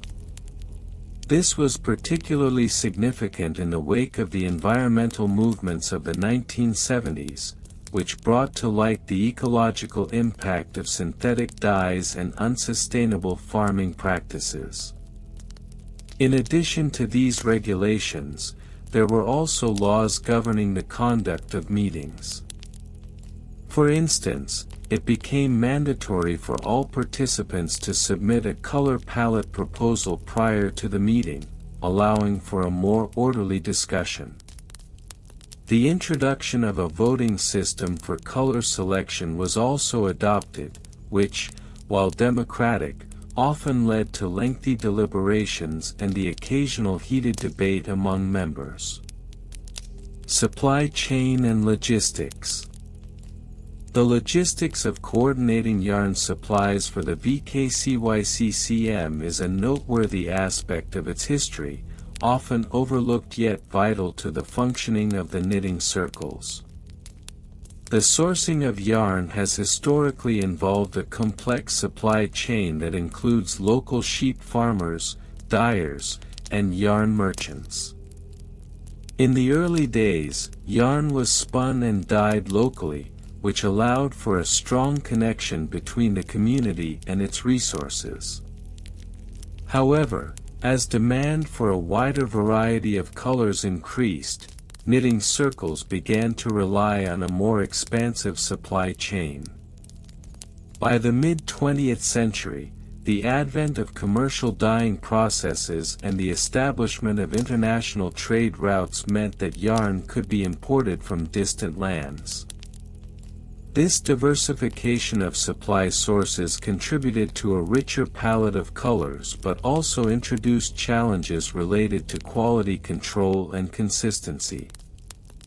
The logistics involved in transporting yarn to knitting circles across various regions necessitated the establishment of distribution networks. The advent of railroads in the 19th century significantly expedited the movement of yarn supplies, leading to a more efficient and reliable system. Yet, as supply chains became more globalized, issues such as tariffs, trade regulations, and transport delays emerged, complicating the procurement process for knitting circles. Record-keeping methods. Finally, the record-keeping methods employed by the VKCYCCM offer a fascinating glimpse into the administrative practices of these knitting circles.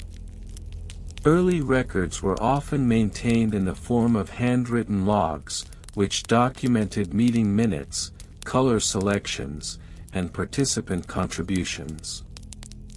These logs were typically kept in a communal ledger, passed around among members, and were often embellished with colorful sketches of selected yarns. As the circles grew in size and complexity, the need for more formalized record-keeping became apparent. By the 20th century, many knitting circles had adopted standardized forms for documenting color choices and meeting outcomes.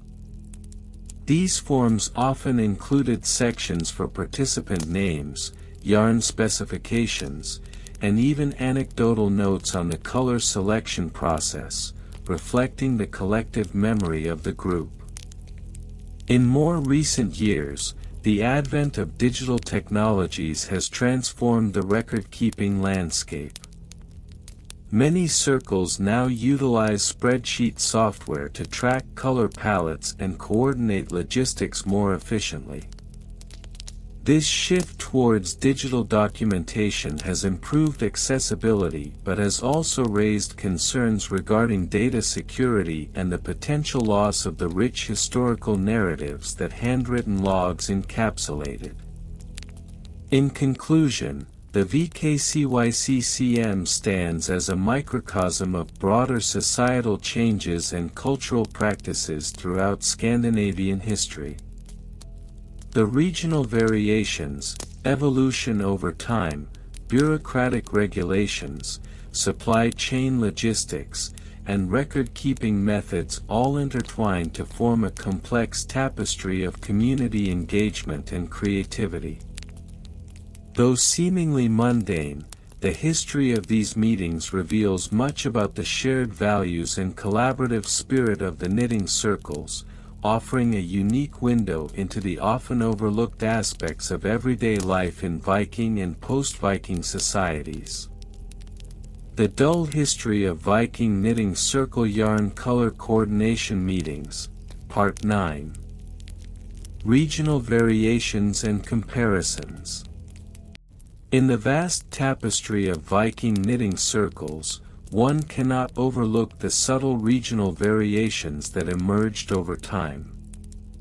These differences were not merely aesthetic choices but were deeply rooted in the cultural and environmental contexts of the respective regions. For instance, the coastal communities of Norway exhibited a predilection for cooler hues, mirroring the icy fjords and the northern skies.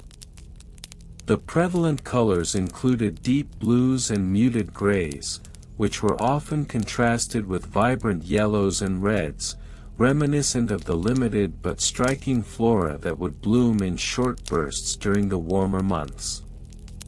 In contrast, the inland regions of Sweden showcased a palette that was more earthy and warm, largely influenced by the dense coniferous forests.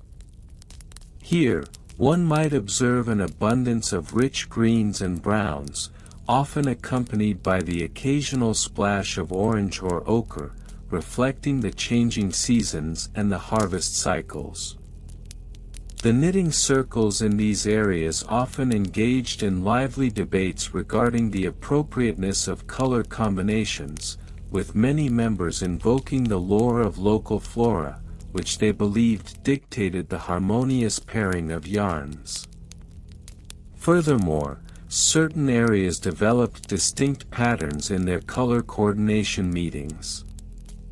For instance, the fishing villages along the coast tended to have a more utilitarian approach to color selection, often opting for hues that would camouflage well within their environment, whereas the urban centers, where wool was often dyed using more vibrant and synthetic dyes, embraced a flamboyant display of colors.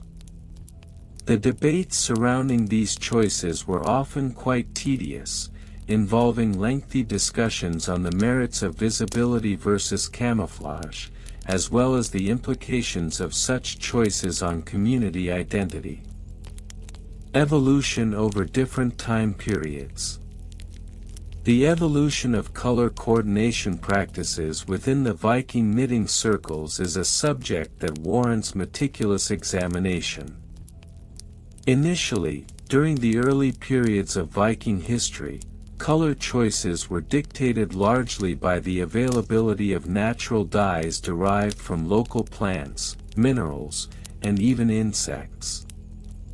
This meant that the range of colors was limited to what could be sourced locally, leading to a rather muted palette characterized by shades of brown, gray, and faded green. As trade routes expanded and contact with other cultures increased, the introduction of exotic dyes and materials began to influence the local color palette. By the late 10th century, with the advent of more sophisticated dyeing techniques, vibrant colors such as brilliant reds and vivid blues began to gain popularity. This period marked a significant shift in the Viking knitting circle meetings, as the discussions surrounding color coordination became more complex.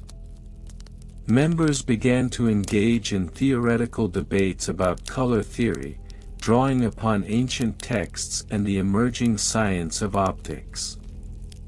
It is documented that some knitting circles even established subcommittees to delve into the implications of color psychology, pondering how certain colors could evoke specific emotional responses within the community. As we transitioned into the medieval period, the introduction of synthetic dyes in the 14th century revolutionized the knitting circle's approach to color coordination.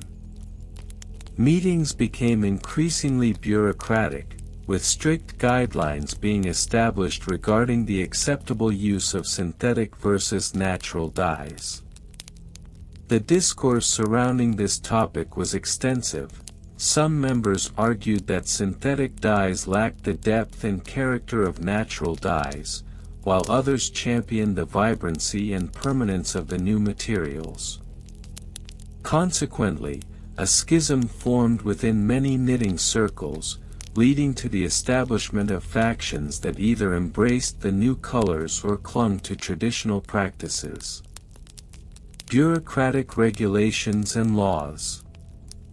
The bureaucratic landscape surrounding the Viking knitting circle meetings evolved into a labyrinthine structure of regulations and laws that governed nearly every aspect of color coordination. These regulations were often enacted in response to the increasingly complex dynamics of the knitting circles. For instance, as the popularity of knitting spread across regions, local councils began to impose restrictions on the use of certain colors deemed inappropriate or overly extravagant. Such laws were often justified by arguments centered on community identity and the need to maintain a cohesive aesthetic within each locality. One notable regulation was the Color Coherence Act of 1285, which mandated that all knitting circles within a jurisdiction adhere to a prescribed color palette that reflected the historical significance of their region. This act was not without controversy. Knitting circle leaders frequently convened to discuss the implications of such regulations, often leading to protracted debates that could last hours. The act necessitated extensive record-keeping, as each knitting circle was required to submit an annual report detailing their color choices and the rationale behind them. In addition to local laws, more extensive bureaucratic frameworks began to emerge, with regional knitting councils forming to oversee the compliance of local circles with established regulations.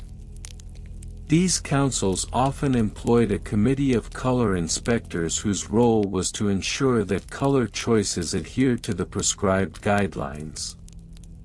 The inspectors were often met with resistance, as many knitting circle members believed that the inspectors lacked an adequate understanding of the cultural significance of their color choices.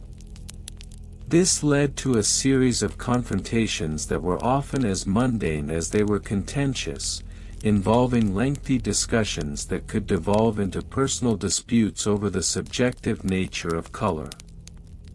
Supply chain and logistics. The logistics of yarn supply and color coordination became increasingly complex over the centuries, as the demand for specific colors surged. The supply chain involved a myriad of stakeholders, from sheep farmers to dyers, and their interactions were critical in determining the availability of yarn.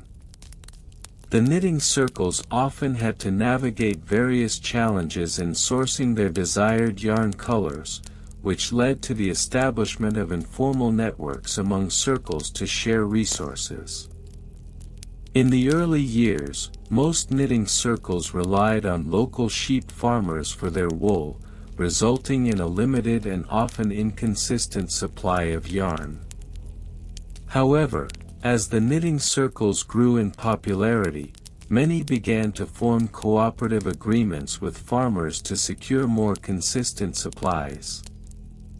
This often involved meticulous planning, as meetings would be held to discuss the optimal timing for shearing, dyeing, and distribution of the wool.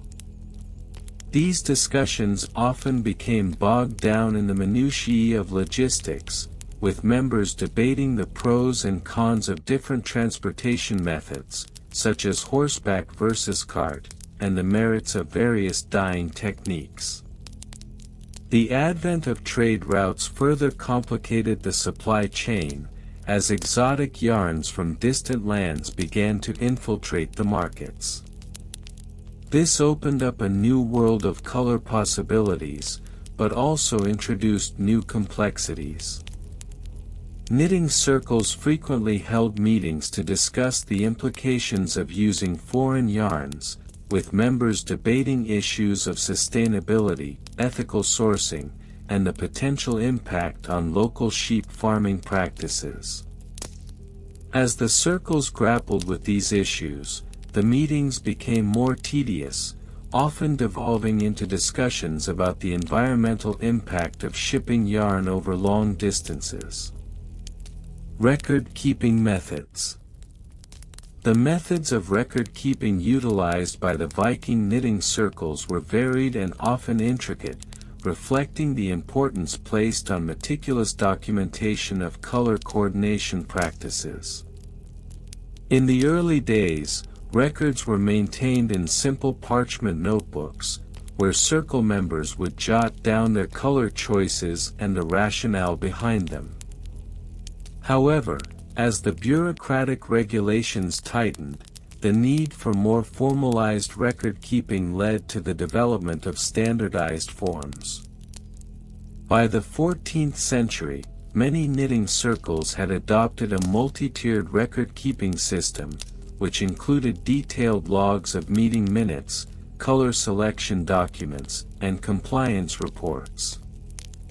Each meeting typically began with a review of the previous minutes, and members were often tasked with ensuring that their records were in order. This could involve extensive cross-referencing of color choices to ensure compliance with local regulations, leading to discussions that often felt more like legal proceedings than communal gatherings. The introduction of the printing press in the late 15th century revolutionized the record-keeping practices within knitting circles, as many began to print standardized forms that could be easily filled out. This not only streamlined the process but also introduced new challenges, as members debated the aesthetic merits of different paper types and the appropriate ink colors to be used for documenting their color choices.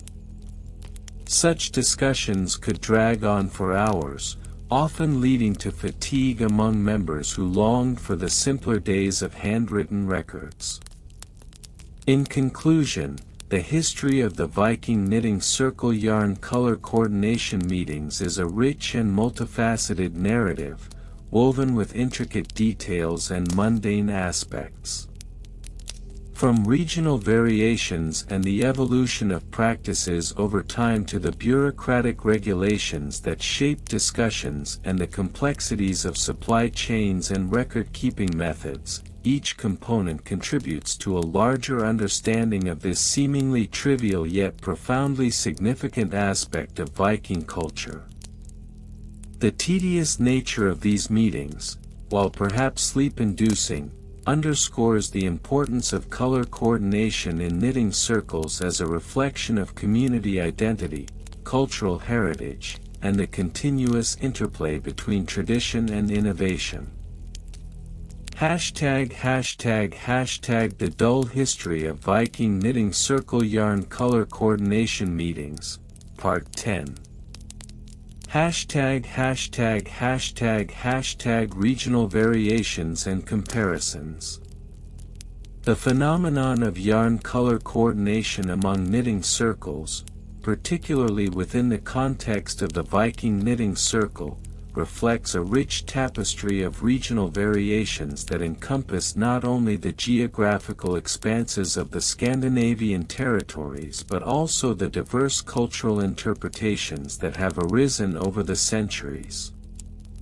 Each region, from the fjords of Norway to the windswept plains of Denmark, has contributed its unique palette to the collective knitting lexicon, thus creating a vibrant yet often understated discourse on color theory as applied to yarn. For instance, in Norway, traditional knitting patterns, known as strikkfastet, often employ a palette that is heavily influenced by the surrounding natural environment. The grays and blues of the fjords, the earthy browns of the mountains, and the greens of the forests dictate the choices made during yarn color selection. This is especially pertinent to the knitting circles in the Sogn og Fjordane region, where the close-knit community places a strong emphasis on using locally sourced wool dyed with natural pigments derived from plants and minerals, resulting in a muted yet harmonious color scheme. In contrast, the knitting circles in Sweden, particularly those located in the urban centers like Stockholm and Gothenburg, tend to adopt a more eclectic approach to color coordination. Here, the influence of modern design trends cannot be understated. Vibrant hues are often favored, reflecting contemporary Scandinavian minimalism that embraces the juxtaposition of bright colors against a backdrop of white and gray. The meetings in these urban knitting circles often resemble informal forums where discussions on the latest trends in yarn color and texture are fervently exchanged, albeit without the accompanying enthusiasm that one might expect in more expressive crafting environments. Further south, the Danish knitting circles have historically favored a more pastel-oriented palette, drawing inspiration from the coastal landscapes and the soft hues of the sandy beaches. This proclivity toward softer colors is evidenced in the yarn selections made during coordination meetings, where shades of light blue, sandy beige, and gentle pink frequently make their appearance. It is not uncommon for these circles to engage in lengthy discussions about the psychological impact of color, leading to extensive debates over the merits of using warmer versus cooler tones in communal projects. Hashtag evolution over different time periods. The evolution of color coordination within the Viking knitting circle can be traced through various historical epochs, each characterized by shifts in societal values, technological advancements, and the availability of materials. The early Viking Age, circa 793–1066 AD, saw knitting primarily as a utilitarian craft. The earliest records indicate that the Vikings utilized naturally occurring dyes, which were limited to whatever could be gathered from local flora and fauna. The resulting colors were often muted and earthy, reflecting the everyday were required for harsh climates rather than aesthetic considerations. As the Middle Ages progressed, the advent of trade routes and increased contact with other cultures introduced a broader spectrum of colors into Viking knitting practices. The establishment of trade with the Byzantine Empire and the Islamic world facilitated access to vibrant dyes such as indigo and cochineal, enabling knitting circles to explore bolder color palettes. This period marked a shift from purely functional knitting to an appreciation for ornamental designs, which became a significant topic of discussion during color coordination meetings. The Renaissance period ushered in yet another transformation. The rise of individualism and personal expression led to an emphasis on unique contributions to the craft. Knitting circles began to incorporate personal tastes into their color choices, leading to a divergence in styles and preferences. It was during this time that the practice of maintaining records of yarn selections began to be formalized. These records, although rudimentary, serve as an early precursor to the meticulous documentation that would define future knitting circle meetings. The Industrial Revolution further revolutionized the world of yarn, introducing synthetic dyes that dramatically expanded the color palette available to knitters. This era is often viewed with a mixture of nostalgia and caution, as the vibrancy of colors came at the cost of traditional dyeing practices. The knitting circles of the time faced a unique challenge: how to integrate the new colors into their established aesthetic while remaining true to their cultural heritage. This challenge would dominate discussions in coordination meetings, leading to the establishment of bureaucratic guidelines to manage the integration of synthetic dyes into communal projects. ##### bureaucratic regulations and laws. The establishment of bureaucratic regulations surrounding color coordination in the Viking knitting circle reflects an intriguing intersection of craft and governance. The necessity for regulations arose from the increasing complexity of color coordination meetings, where disputes over yarn selection often led to discord among members. In response, the founding council of the Viking Knitting Circle instituted a series of guidelines intended to streamline the decision-making process. These regulations included stipulations regarding the acceptable range of colors to be used in any given project, which were codified in the Yarn Color Coordination Charter of 1873. This charter outlined a standardized color wheel that encompassed shades deemed appropriate for communal projects. Compliance with the charter was mandatory, and failure to adhere to its guidelines could result in the exclusion of the offending member from future meetings, a fate considered severe in the context of communal bonding experiences. Moreover, the charter established a hierarchy of decision-making, wherein experienced members held the authority to veto color choices that did not align with the approved palette. This hierarchical structure, while intended to maintain order, often led to dissatisfaction among newer members, who felt stifled by the rigid adherence to tradition. Consequently, discussions surrounding the charter became a recurring topic in color coordination meetings, often resulting in lengthy debates that occasionally devolved into heated arguments over the merits of tradition versus innovation.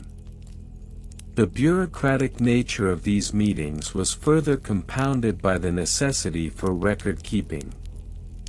Each meeting required a designated scribe to document the decisions made, capturing not only the selected colors but also the rationale behind these choices. This practice became integral to the meetings, as the record served as a reference for future projects and a means of accountability among members. The meticulous nature of these records, which included detailed notes on color combinations, yarn types, and even personal anecdotes, contributed to the growing body of literature surrounding Viking knitting practices. ##### Supply chain and logistics. Understanding the supply chain and logistics involved in the color coordination meetings of the Viking Knitting Circle reveals a world of complexity that belies the seemingly simple act of selecting yarn colors. The sourcing of yarn itself has historically been a significant undertaking, requiring coordination with local farmers, dyers, and textile merchants. The procurement process was often the subject of detailed discussions during meetings, with members sharing insights into the availability of different fibers and dyes. In earlier times, members would collaborate with local shepherds to acquire wool from specific breeds known for their dye absorption properties. The logistics of transporting these materials could be cumbersome, particularly in rural areas where access to markets was limited. As a result, knitting circles often organized communal trips to regional fairs, pooling resources to buy materials in bulk, an effort that necessitated careful planning and scheduling to maximize efficiency. The introduction of synthetic dyes in the 19th century transformed the logistics of yarn procurement. With the newfound ability to produce colors at a fraction of the time and cost, knitting circles expanded their horizons, often discussing the implications of these changes during their meetings. The conversations surrounding synthetic dyes also included the ethical ramifications of their use, as members weighed the benefits of convenience against the potential loss of traditional dyeing practices. Furthermore, the logistics of color coordination were complicated by the need for consistency across various projects. The practice of dye lot management became a focal point of discussion, as members debated the merits of purchasing yarn from the same dye lot to ensure uniformity in hue.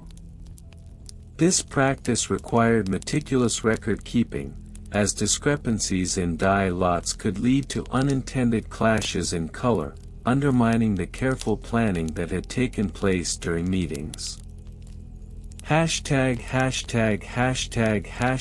Record-keeping methods.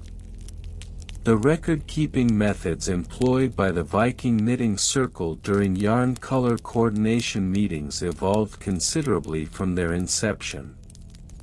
Initially, records were maintained in simple notebooks, where each meeting's decisions were documented in a straightforward, albeit unrefined, manner. Over time, as discussions became more intricate and the number of participants grew, the need for a more systematic approach to record-keeping became apparent. By the late 19th century, a formalized system of documentation had emerged, characterized by the use of multi-page ledger books, which featured separate sections for various aspects of the meetings. Each section was designated for specific categories, such as color selections, project proposals, and even member contributions. This evolution in record-keeping allowed for a more comprehensive understanding of the group's collective decision-making processes, though it also introduced a layer of complexity that some members found daunting. The advent of technology in the 20th century brought about further changes in record-keeping methods. The introduction of typewriters allowed for cleaner, more legible documentation, while later developments in photocopying enabled knitting circles to share records among members more efficiently. The ability to disseminate information quickly and accurately fostered a greater sense of community, as members could refer to past decisions and color selections with ease. However, the reliance on technology also presented challenges, particularly as records became increasingly digitized. The transition to digital documentation sparked debates during meetings about the preservation of traditional practices versus the advantages of modern technology. While some members advocated for a return to handwritten records, citing the personal touch and connection to the craft, others embraced the convenience and accessibility offered by digital platforms. In conclusion, The history of the Viking knitting circle's yarn color coordination meetings is a study in contrasts, marked by regional variations, evolving practices, bureaucratic regulations, supply chain intricacies, and meticulous record-keeping methods. Each of these elements contributes to the overarching narrative of a community dedicated to the art of knitting, reflecting both the mundane and the profound in the pursuit of color harmony. As knitting circles continue to evolve, they remain a testament to the enduring legacy of craft and the power of collaboration in the face of change. The dull history of Viking knitting circle yarn color coordination meetings is a topic that, while seemingly mundane, reveals a labyrinth of intricate social interactions, cultural exchanges, and tedious administrative procedures. As we delve deeper into this subject, it becomes imperative to explore minor historical figures who played pivotal roles in these yarn-related gatherings, investigate specific case studies with dates that illustrate the evolution of these meetings, and conduct a comparative analysis with knitting practices in other regions. Additionally, we shall examine archaeological findings that provide insight into the materials used and the techniques employed in these gatherings. Ultimately, we will strive to include primary source quotations that, while invented, remain plausible within the context of this exploration. ### minor historical figures and their roles. While many may be familiar with the more prominent figures of the Viking Age, such as Harald Fairhair or Leif Erikson, the yarn color coordination meetings of the Viking knitting circles were significantly influenced by lesser-known individuals.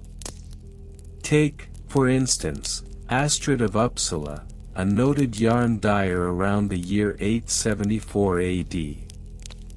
Records, though scant, suggest that Astrid was responsible for introducing a revolutionary dyeing technique utilizing local plants, which forever altered the palette available to knitters.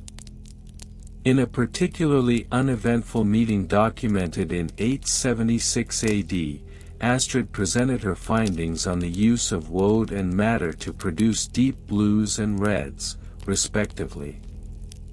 The minutes from this meeting, albeit embellished over the years, noted the following: Astrid's passion for hues ignited a fervor among the knitters, yet the discourse lingered on for hours about the practicality of dyeing methods under varying weather conditions.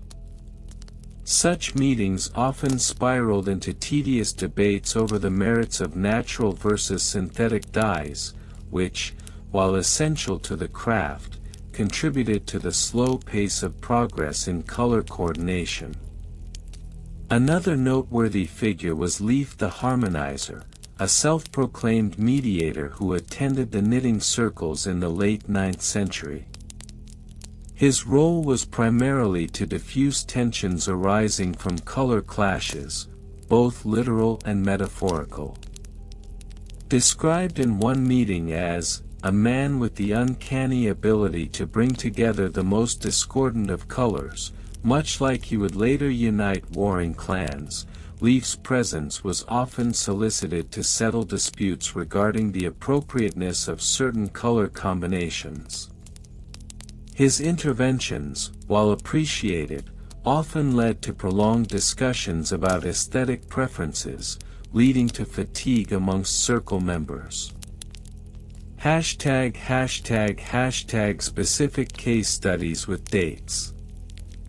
One particularly telling case study of a yarn color coordination meeting occurred in the spring of 892 AD, when the community of knitters of the north gathered to decide on the colors for the upcoming winter festival. This meeting was marked by a notable lack of consensus, leading to an extended debate that lasted for 3 full days. The records from this event detail the deliberations over various shades of green intended for the festival's garments. The following excerpt from the minutes of the meeting provides insight into the proceedings. On the first day, the discussions revolved around the appropriateness of moss green versus forest green, with many voices raised in passionate argument. By the second day, fatigue set in, and the knitters resorted to knitting swatches to visually compare the colors, yet this only served to deepen the divisions.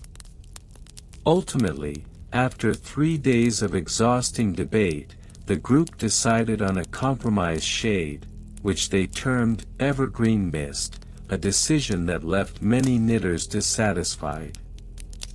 Another notable meeting took place in 895 AD, where the knitters of the sea convened to address a pressing concern: the synchronization of colors for their maritime-themed garments.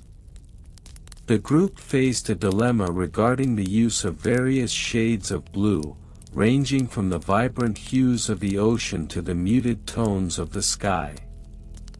The minutes from this meeting revealed the following: the knitters found themselves at an impasse, with some advocating for the use of azure blue, while others insisted on the more subdued cerulean.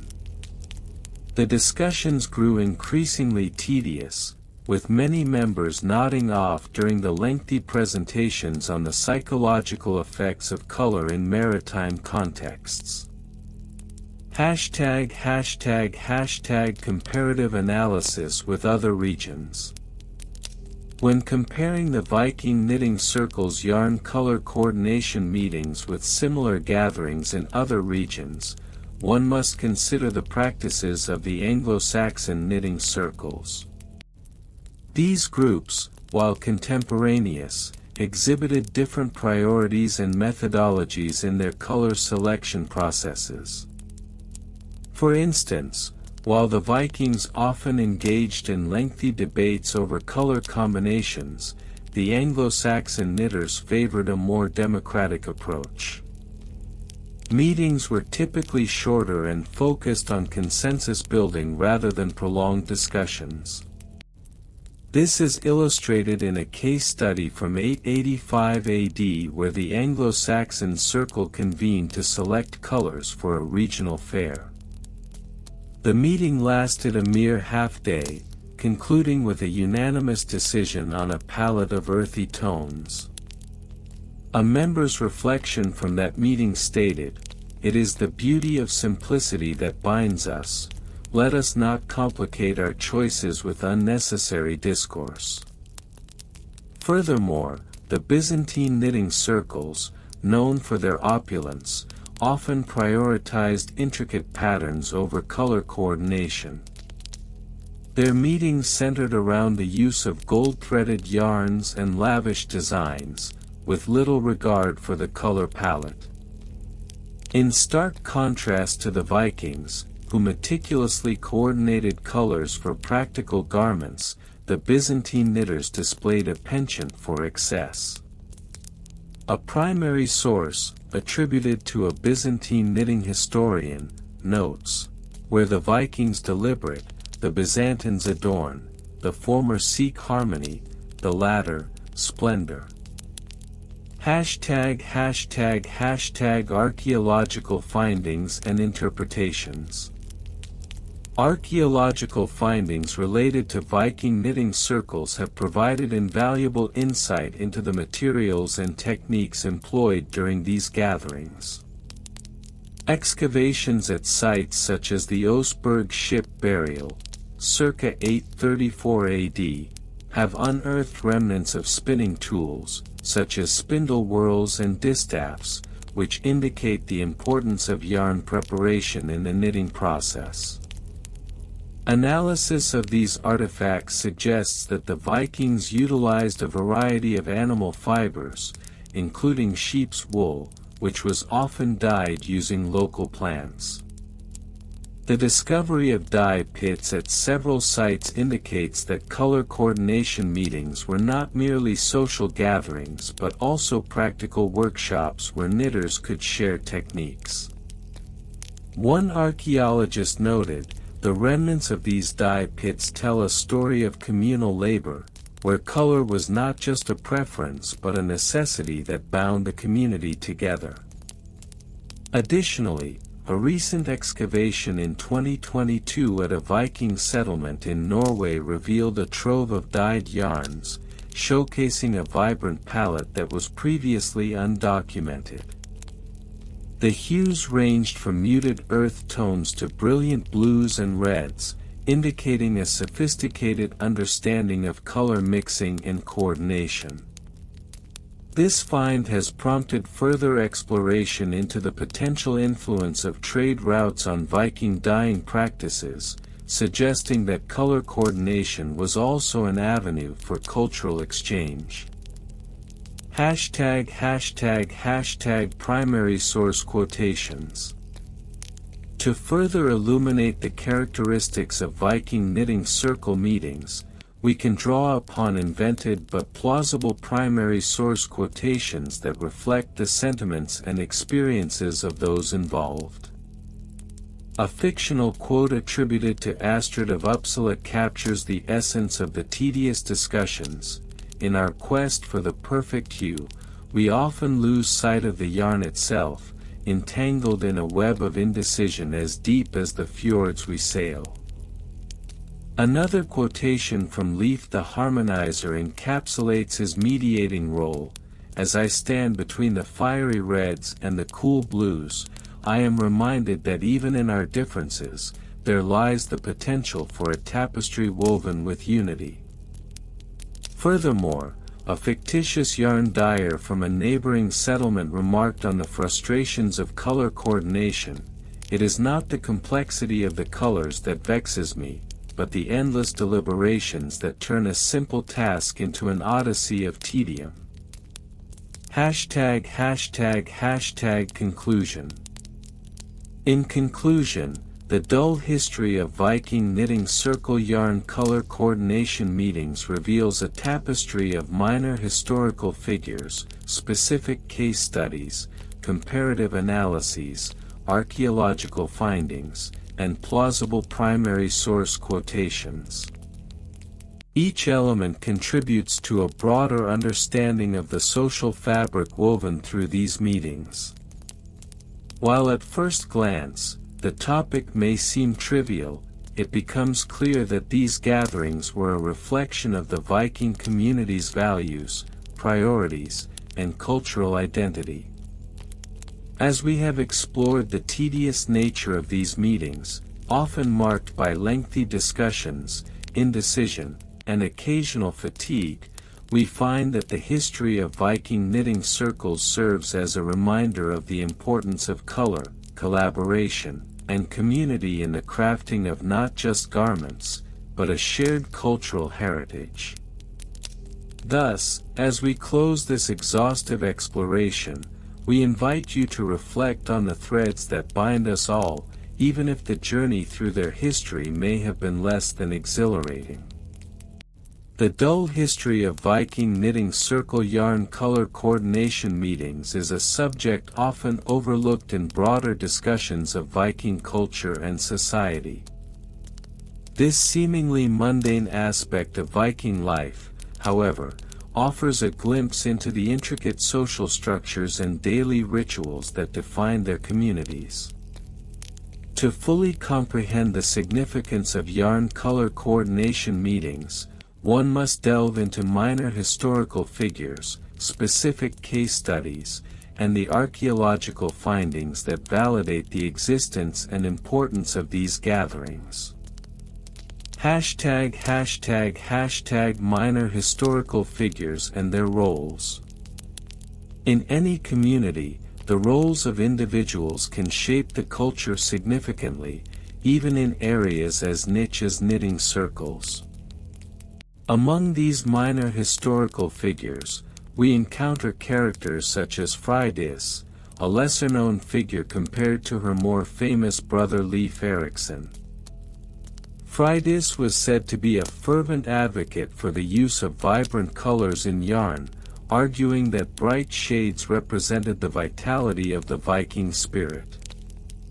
Her influence can be traced back to the early 11th century, where she reportedly held a series of meetings that focused explicitly on the aesthetic and emotional implications of color in textile arts. Another noteworthy individual was Bjorn the Colorful, a local dyer known for his fascinating theories on color psychology. Bjorn posited that colors could influence the mood of the wearer and the community at large.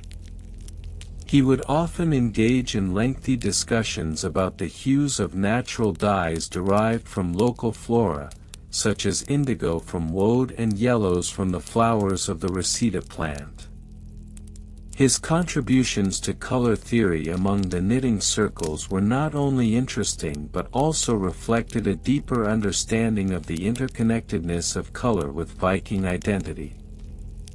### Specific case studies with dates. One notable case study occurred in 1023, in the small settlement of Hrafnsvik, where a unique yarn color coordination meeting was documented. The meeting was convened by the local knitting circle, which consisted primarily of women who would gather bi-weekly to discuss their projects and share techniques. On this particular occasion, the focus was on coordinating colors for a communal tapestry that would depict the battles of the Viking Age. The minutes from this meeting, albeit fictional but plausible, highlight the meticulous planning involved. On the 15th of midsummer, the women of Hrafnsvik convened under the great oak to deliberate on the shades suitable for the depiction of our glorious victories. Tans and browns were deemed appropriate for the depiction of the earth, while azure and gold were selected to represent the sky and the sun's rays. The matter of red, to symbolize valor, sparked considerable debate, as some believed it was too aggressive a color for our narrative. This meeting not only showcased the importance of color in storytelling but also emphasized collaboration as a fundamental aspect of Viking society. The tapestry, once completed, would be displayed in the local hall, reinforcing community bonds and shared identity. Another case study in 1031 from the coastal town of Skarvik illustrates how these meetings also acted as a means of cultural exchange with neighboring settlements. The knitting circle had invited women from a nearby Slavic village to participate in a joint yarn color coordination meeting. The minutes from this event, again likely fictional but credible, read, "On the 4th of winter's end, the women of Skarvik opened their homes to the Slavic women, sharing techniques and traditions. Through our discussions, we discovered the use of beets and berries to create a spectrum of colors unknown to us. We coordinated our yarns to create a pattern that embodies both our heritages, interweaving the threads of two cultures into one." ### Comparative analysis with other regions. When we examine the yarn color coordination meetings of the Vikings in comparison to those of other regions, such as the Celtic tribes or the early Slavic communities, certain similarities and differences emerge. In Celtic culture, for instance, the use of color in textiles was equally significant, with specific hues associated with various clans and regions. However, unlike the Vikings, who often held their meetings outdoors under communal trees, the Celts were known to convene inside longhouses, creating a more intimate setting for their discussions. Moreover, in Slavic regions, the color coordination meetings often integrated spiritual beliefs, with colors being associated with deities and natural elements.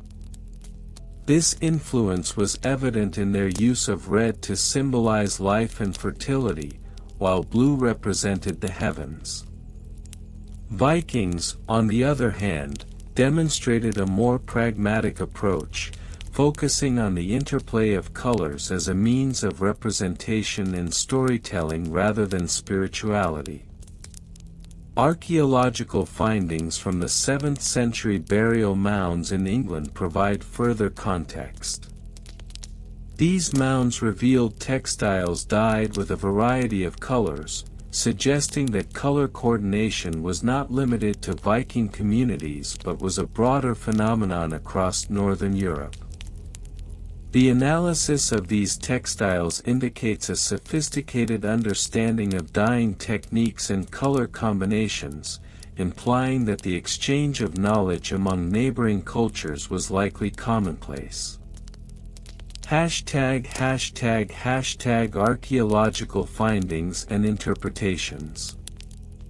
The archaeological record offers substantial evidence to support the existence of Viking knitting circles and their yarn color coordination meetings. Excavations at sites such as the Viking settlement of Jelling in Denmark uncovered remnants of dye pits and tools used for textile production. These findings suggest that the Vikings placed significant importance on the creation and use of colored yarn, which would have been a topic of discussion in their knitting circles. One particularly revealing excavation took place in 1998, where archaeologists unearthed a series of spindle whorls adorned with intricate decorations. These artifacts, dating back to around 950 AD, were likely used in the process of spinning yarn. The presence of these tools in close proximity to remnants of natural dyes indicates that color selection was a deliberate and thoughtful process among the Vikings. A plausible but fictional primary source quote from one of the archaeologists involved could be, "The discovery of these spindle whorls not only illustrates the technical prowess of Viking women but also their artistic sensibilities. It is clear that they were not just crafting textiles, they were weaving stories into their work." Furthermore, the analysis of textile fragments found in burial sites has led researchers to conclude that color played a significant role in status and identity. Darker colors were often associated with nobility, while lighter, more vibrant hues were typically found in the garments of commoners. This hierarchical use of color could have been a topic of discussion during yarn color coordination meetings, as individuals sought to navigate their social standings through their choices in textiles. Primary source quotations, invented but plausible. To further illustrate the depth of these color coordination meetings, let us examine some invented but plausible quotations that could have emerged from these gatherings.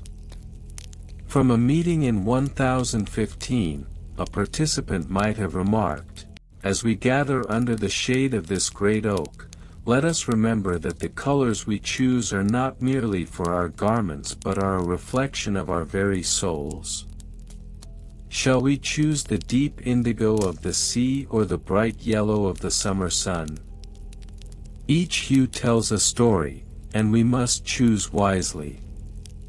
In another fictional account from 1028, a member could have stated, "It is said that the colors we wear can influence our fates. I propose we select the vibrant reds to symbolize our strength in battle while incorporating soft greens to remind us of the peace we seek in our lands." Such quotations, while not historically documented, serve to highlight the philosophical and communal aspects of these meetings. They reflect a culture deeply engaged with the implications of their craft, far beyond mere aesthetic preferences. Conclusion. In conclusion, the history of Viking knitting circle yarn color coordination meetings is a rich tapestry of social interaction, cultural exchange, and artistic expression. Through the exploration of minor historical figures, specific case studies, comparative analyses, archaeological findings, and plausible primary source quotations, we gain a more profound understanding of this seemingly dull subject. Rather than merely being a footnote in Viking history, these meetings reveal the intricacies of community life and the ways in which color served as a means of connection among individuals and cultures. As we wrap up this exhaustive examination, it becomes evident that the dull history of Viking knitting circle yarn color coordination meetings, while ostensibly mundane, is anything but. It is a testament to the creativity and camaraderie that flourished in the Viking Age, reminding us that even the most monotonous topics can unveil layers of significance when approached with diligence and care. The dull history of Viking knitting circle yarn color coordination meetings is an often overlooked aspect of Viking life, lacking the dramatic allure of raiding or exploration. Instead, it is a tapestry of mundane minutiae, interwoven with the trivialities of daily existence. This lengthy exploration will delve into the minor historical figures involved in these meetings, specific case studies, comparative analyses with other regions, and the archaeological findings that shed light on this often disregarded subject. Minor historical figures and their roles. In the realm of Viking knitting circles, one cannot overlook the contributions of lesser-known figures. Among them was Astrid the Anxious, a noted yarn color coordinator from the year 874 CE. While not a legendary warrior or a renowned shield maiden, Astrid played a crucial role in maintaining harmony within the knitting circles of her village, Hrafnsvik. Her meticulous records, preserved in the annals of her knitting circle, reveal that she advocated for the use of muted earth tones in the autumn months, arguing that the hues of the falling leaves should be mirrored in our garments. Another minor figure was Bjorn the Bland, a somewhat unremarkable knitter whose contributions to yarn color selection were often ignored. In 891 CE, Bjorn proposed a scheme to categorize yarn based on local flora.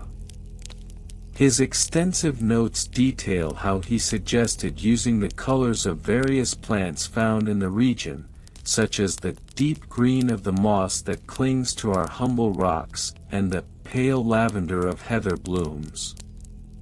Despite his lack of charisma, his ideas gradually gained traction, leading to the eventual establishment of a color palette that became a staple in Viking knitting. Specific case studies with dates. One of the most notable case studies occurred in 912 CE during a significant yarn color coordination meeting in the village of Skar. This meeting was unique, for it brought together various knitting circles from neighboring settlements, including the esteemed Mjolnir Knitting Circle and the lesser-known Bifrost Weaving Guild. The agenda for the day was to establish a communal color scheme for the upcoming winter months, which was deemed critical for the social cohesion of the regions. A particularly heated debate arose regarding the use of blue yarn, which had been traditionally associated with the sea and was considered a color of prosperity. Some members argued that it should only be used sparingly, as it might invoke jealousy among neighboring villages. Others, led by the fervent Sigurd the Ponderous, insisted that blue should be celebrated, proclaiming, to shun the color of our mother sea is to shun our very essence. Ultimately, a compromise was reached, resulting in the establishment of the Three Blues Pact, which allowed for the use of 3 specific shades of blue in knitting projects. Another case study worth noting took place in 938 CE, where the knitting circles of Uppsala convened to decide the official yarn color for the upcoming Yule festival. The meeting was attended by a bevy of influential knitters, including the renowned Friedis the Frugal. During this session, Friedis proposed a bold new direction, advocating for the introduction of vibrant colors such as crimson and gold into the traditionally muted palette of winter, stating, "Let our garments be as bright as the fires of our feasts." This idea was met with resistance from many, who feared such colors would attract unwanted attention from rival clans. However, after extensive discussions, documented in Friedis's own painstakingly detailed minutes, the circle agreed on a compromise, and a limited quantity of crimson was sanctioned for use in the Yule garments. #comparative analysis with other regions.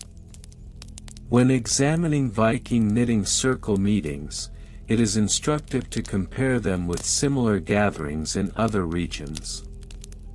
For example, the knitting circles of the Anglo-Saxon kingdoms were often characterized by their adherence to strict color codes based on social status. Unlike the Vikings, who practiced a more egalitarian approach to yarn selection, Anglo-Saxon circles enforced a hierarchy where only nobility could wear certain colors, particularly purple, which was derived from rare mollusks. In contrast, the knitting circles in the Mediterranean regions, particularly those in ancient Rome, often focused on the texture and quality of yarn rather than color. Roman knitters held regular symposiums, where they would discuss the merits of various wool types, such as sheep wool versus goat hair, rather than the hues of the yarn. This is highlighted in the writings of a fictitious Roman knitting enthusiast, who lamented, "Color is but the skin of the wool, it is the softness that warms the soul." Archaeological findings and interpretations. Archaeological excavations of Viking settlements have yielded a trove of information regarding knitting practices, yet they have also brought to light the significance of color coordination meetings. In 2002, during the excavation of a site in Norway, archaeologists discovered a collection of bone tablets inscribed with what appeared to be meeting minutes from a knitting circle dating back to 975 CE. These tablets detailed the discussions held regarding the proper shades of green to be utilized for summer garments, emphasizing how the vibrancy of nature should be reflected in their work. Furthermore, the discovery of a dye workshop in a 10th century Viking settlement has provided insight into the ways colors were produced and selected. The remnants of various plant materials used for dyeing, such as woad and madder, reveal a sophisticated understanding of color mixing and coordination, suggesting that the Vikings were far more adept at color theory than previously assumed.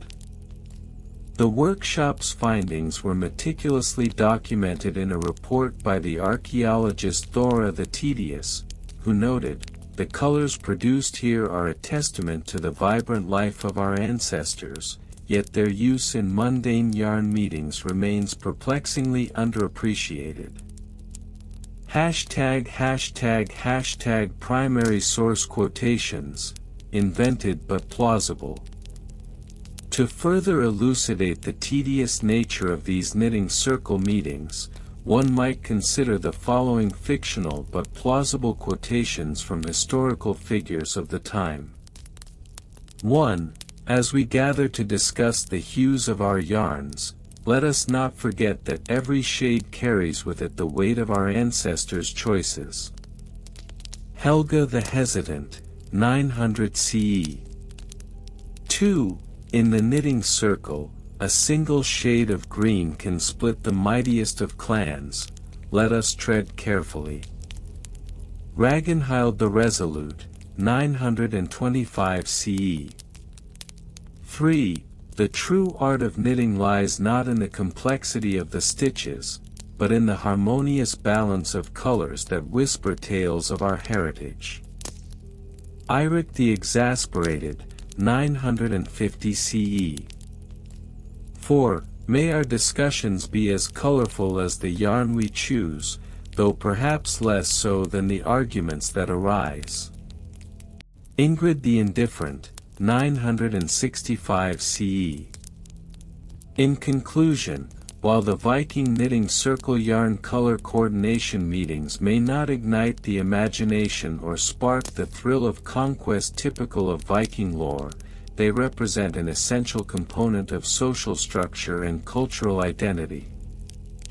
Through the exploration of minor historical figures, case studies, comparative analysis, and archaeological findings, we come to appreciate the depths of ordinary life in the Viking Age. Thus, one might find solace in the knowledge that even in the most mundane of gatherings, the echoes of history resonate through the careful selection of colors, binding communities together one stitch at a time.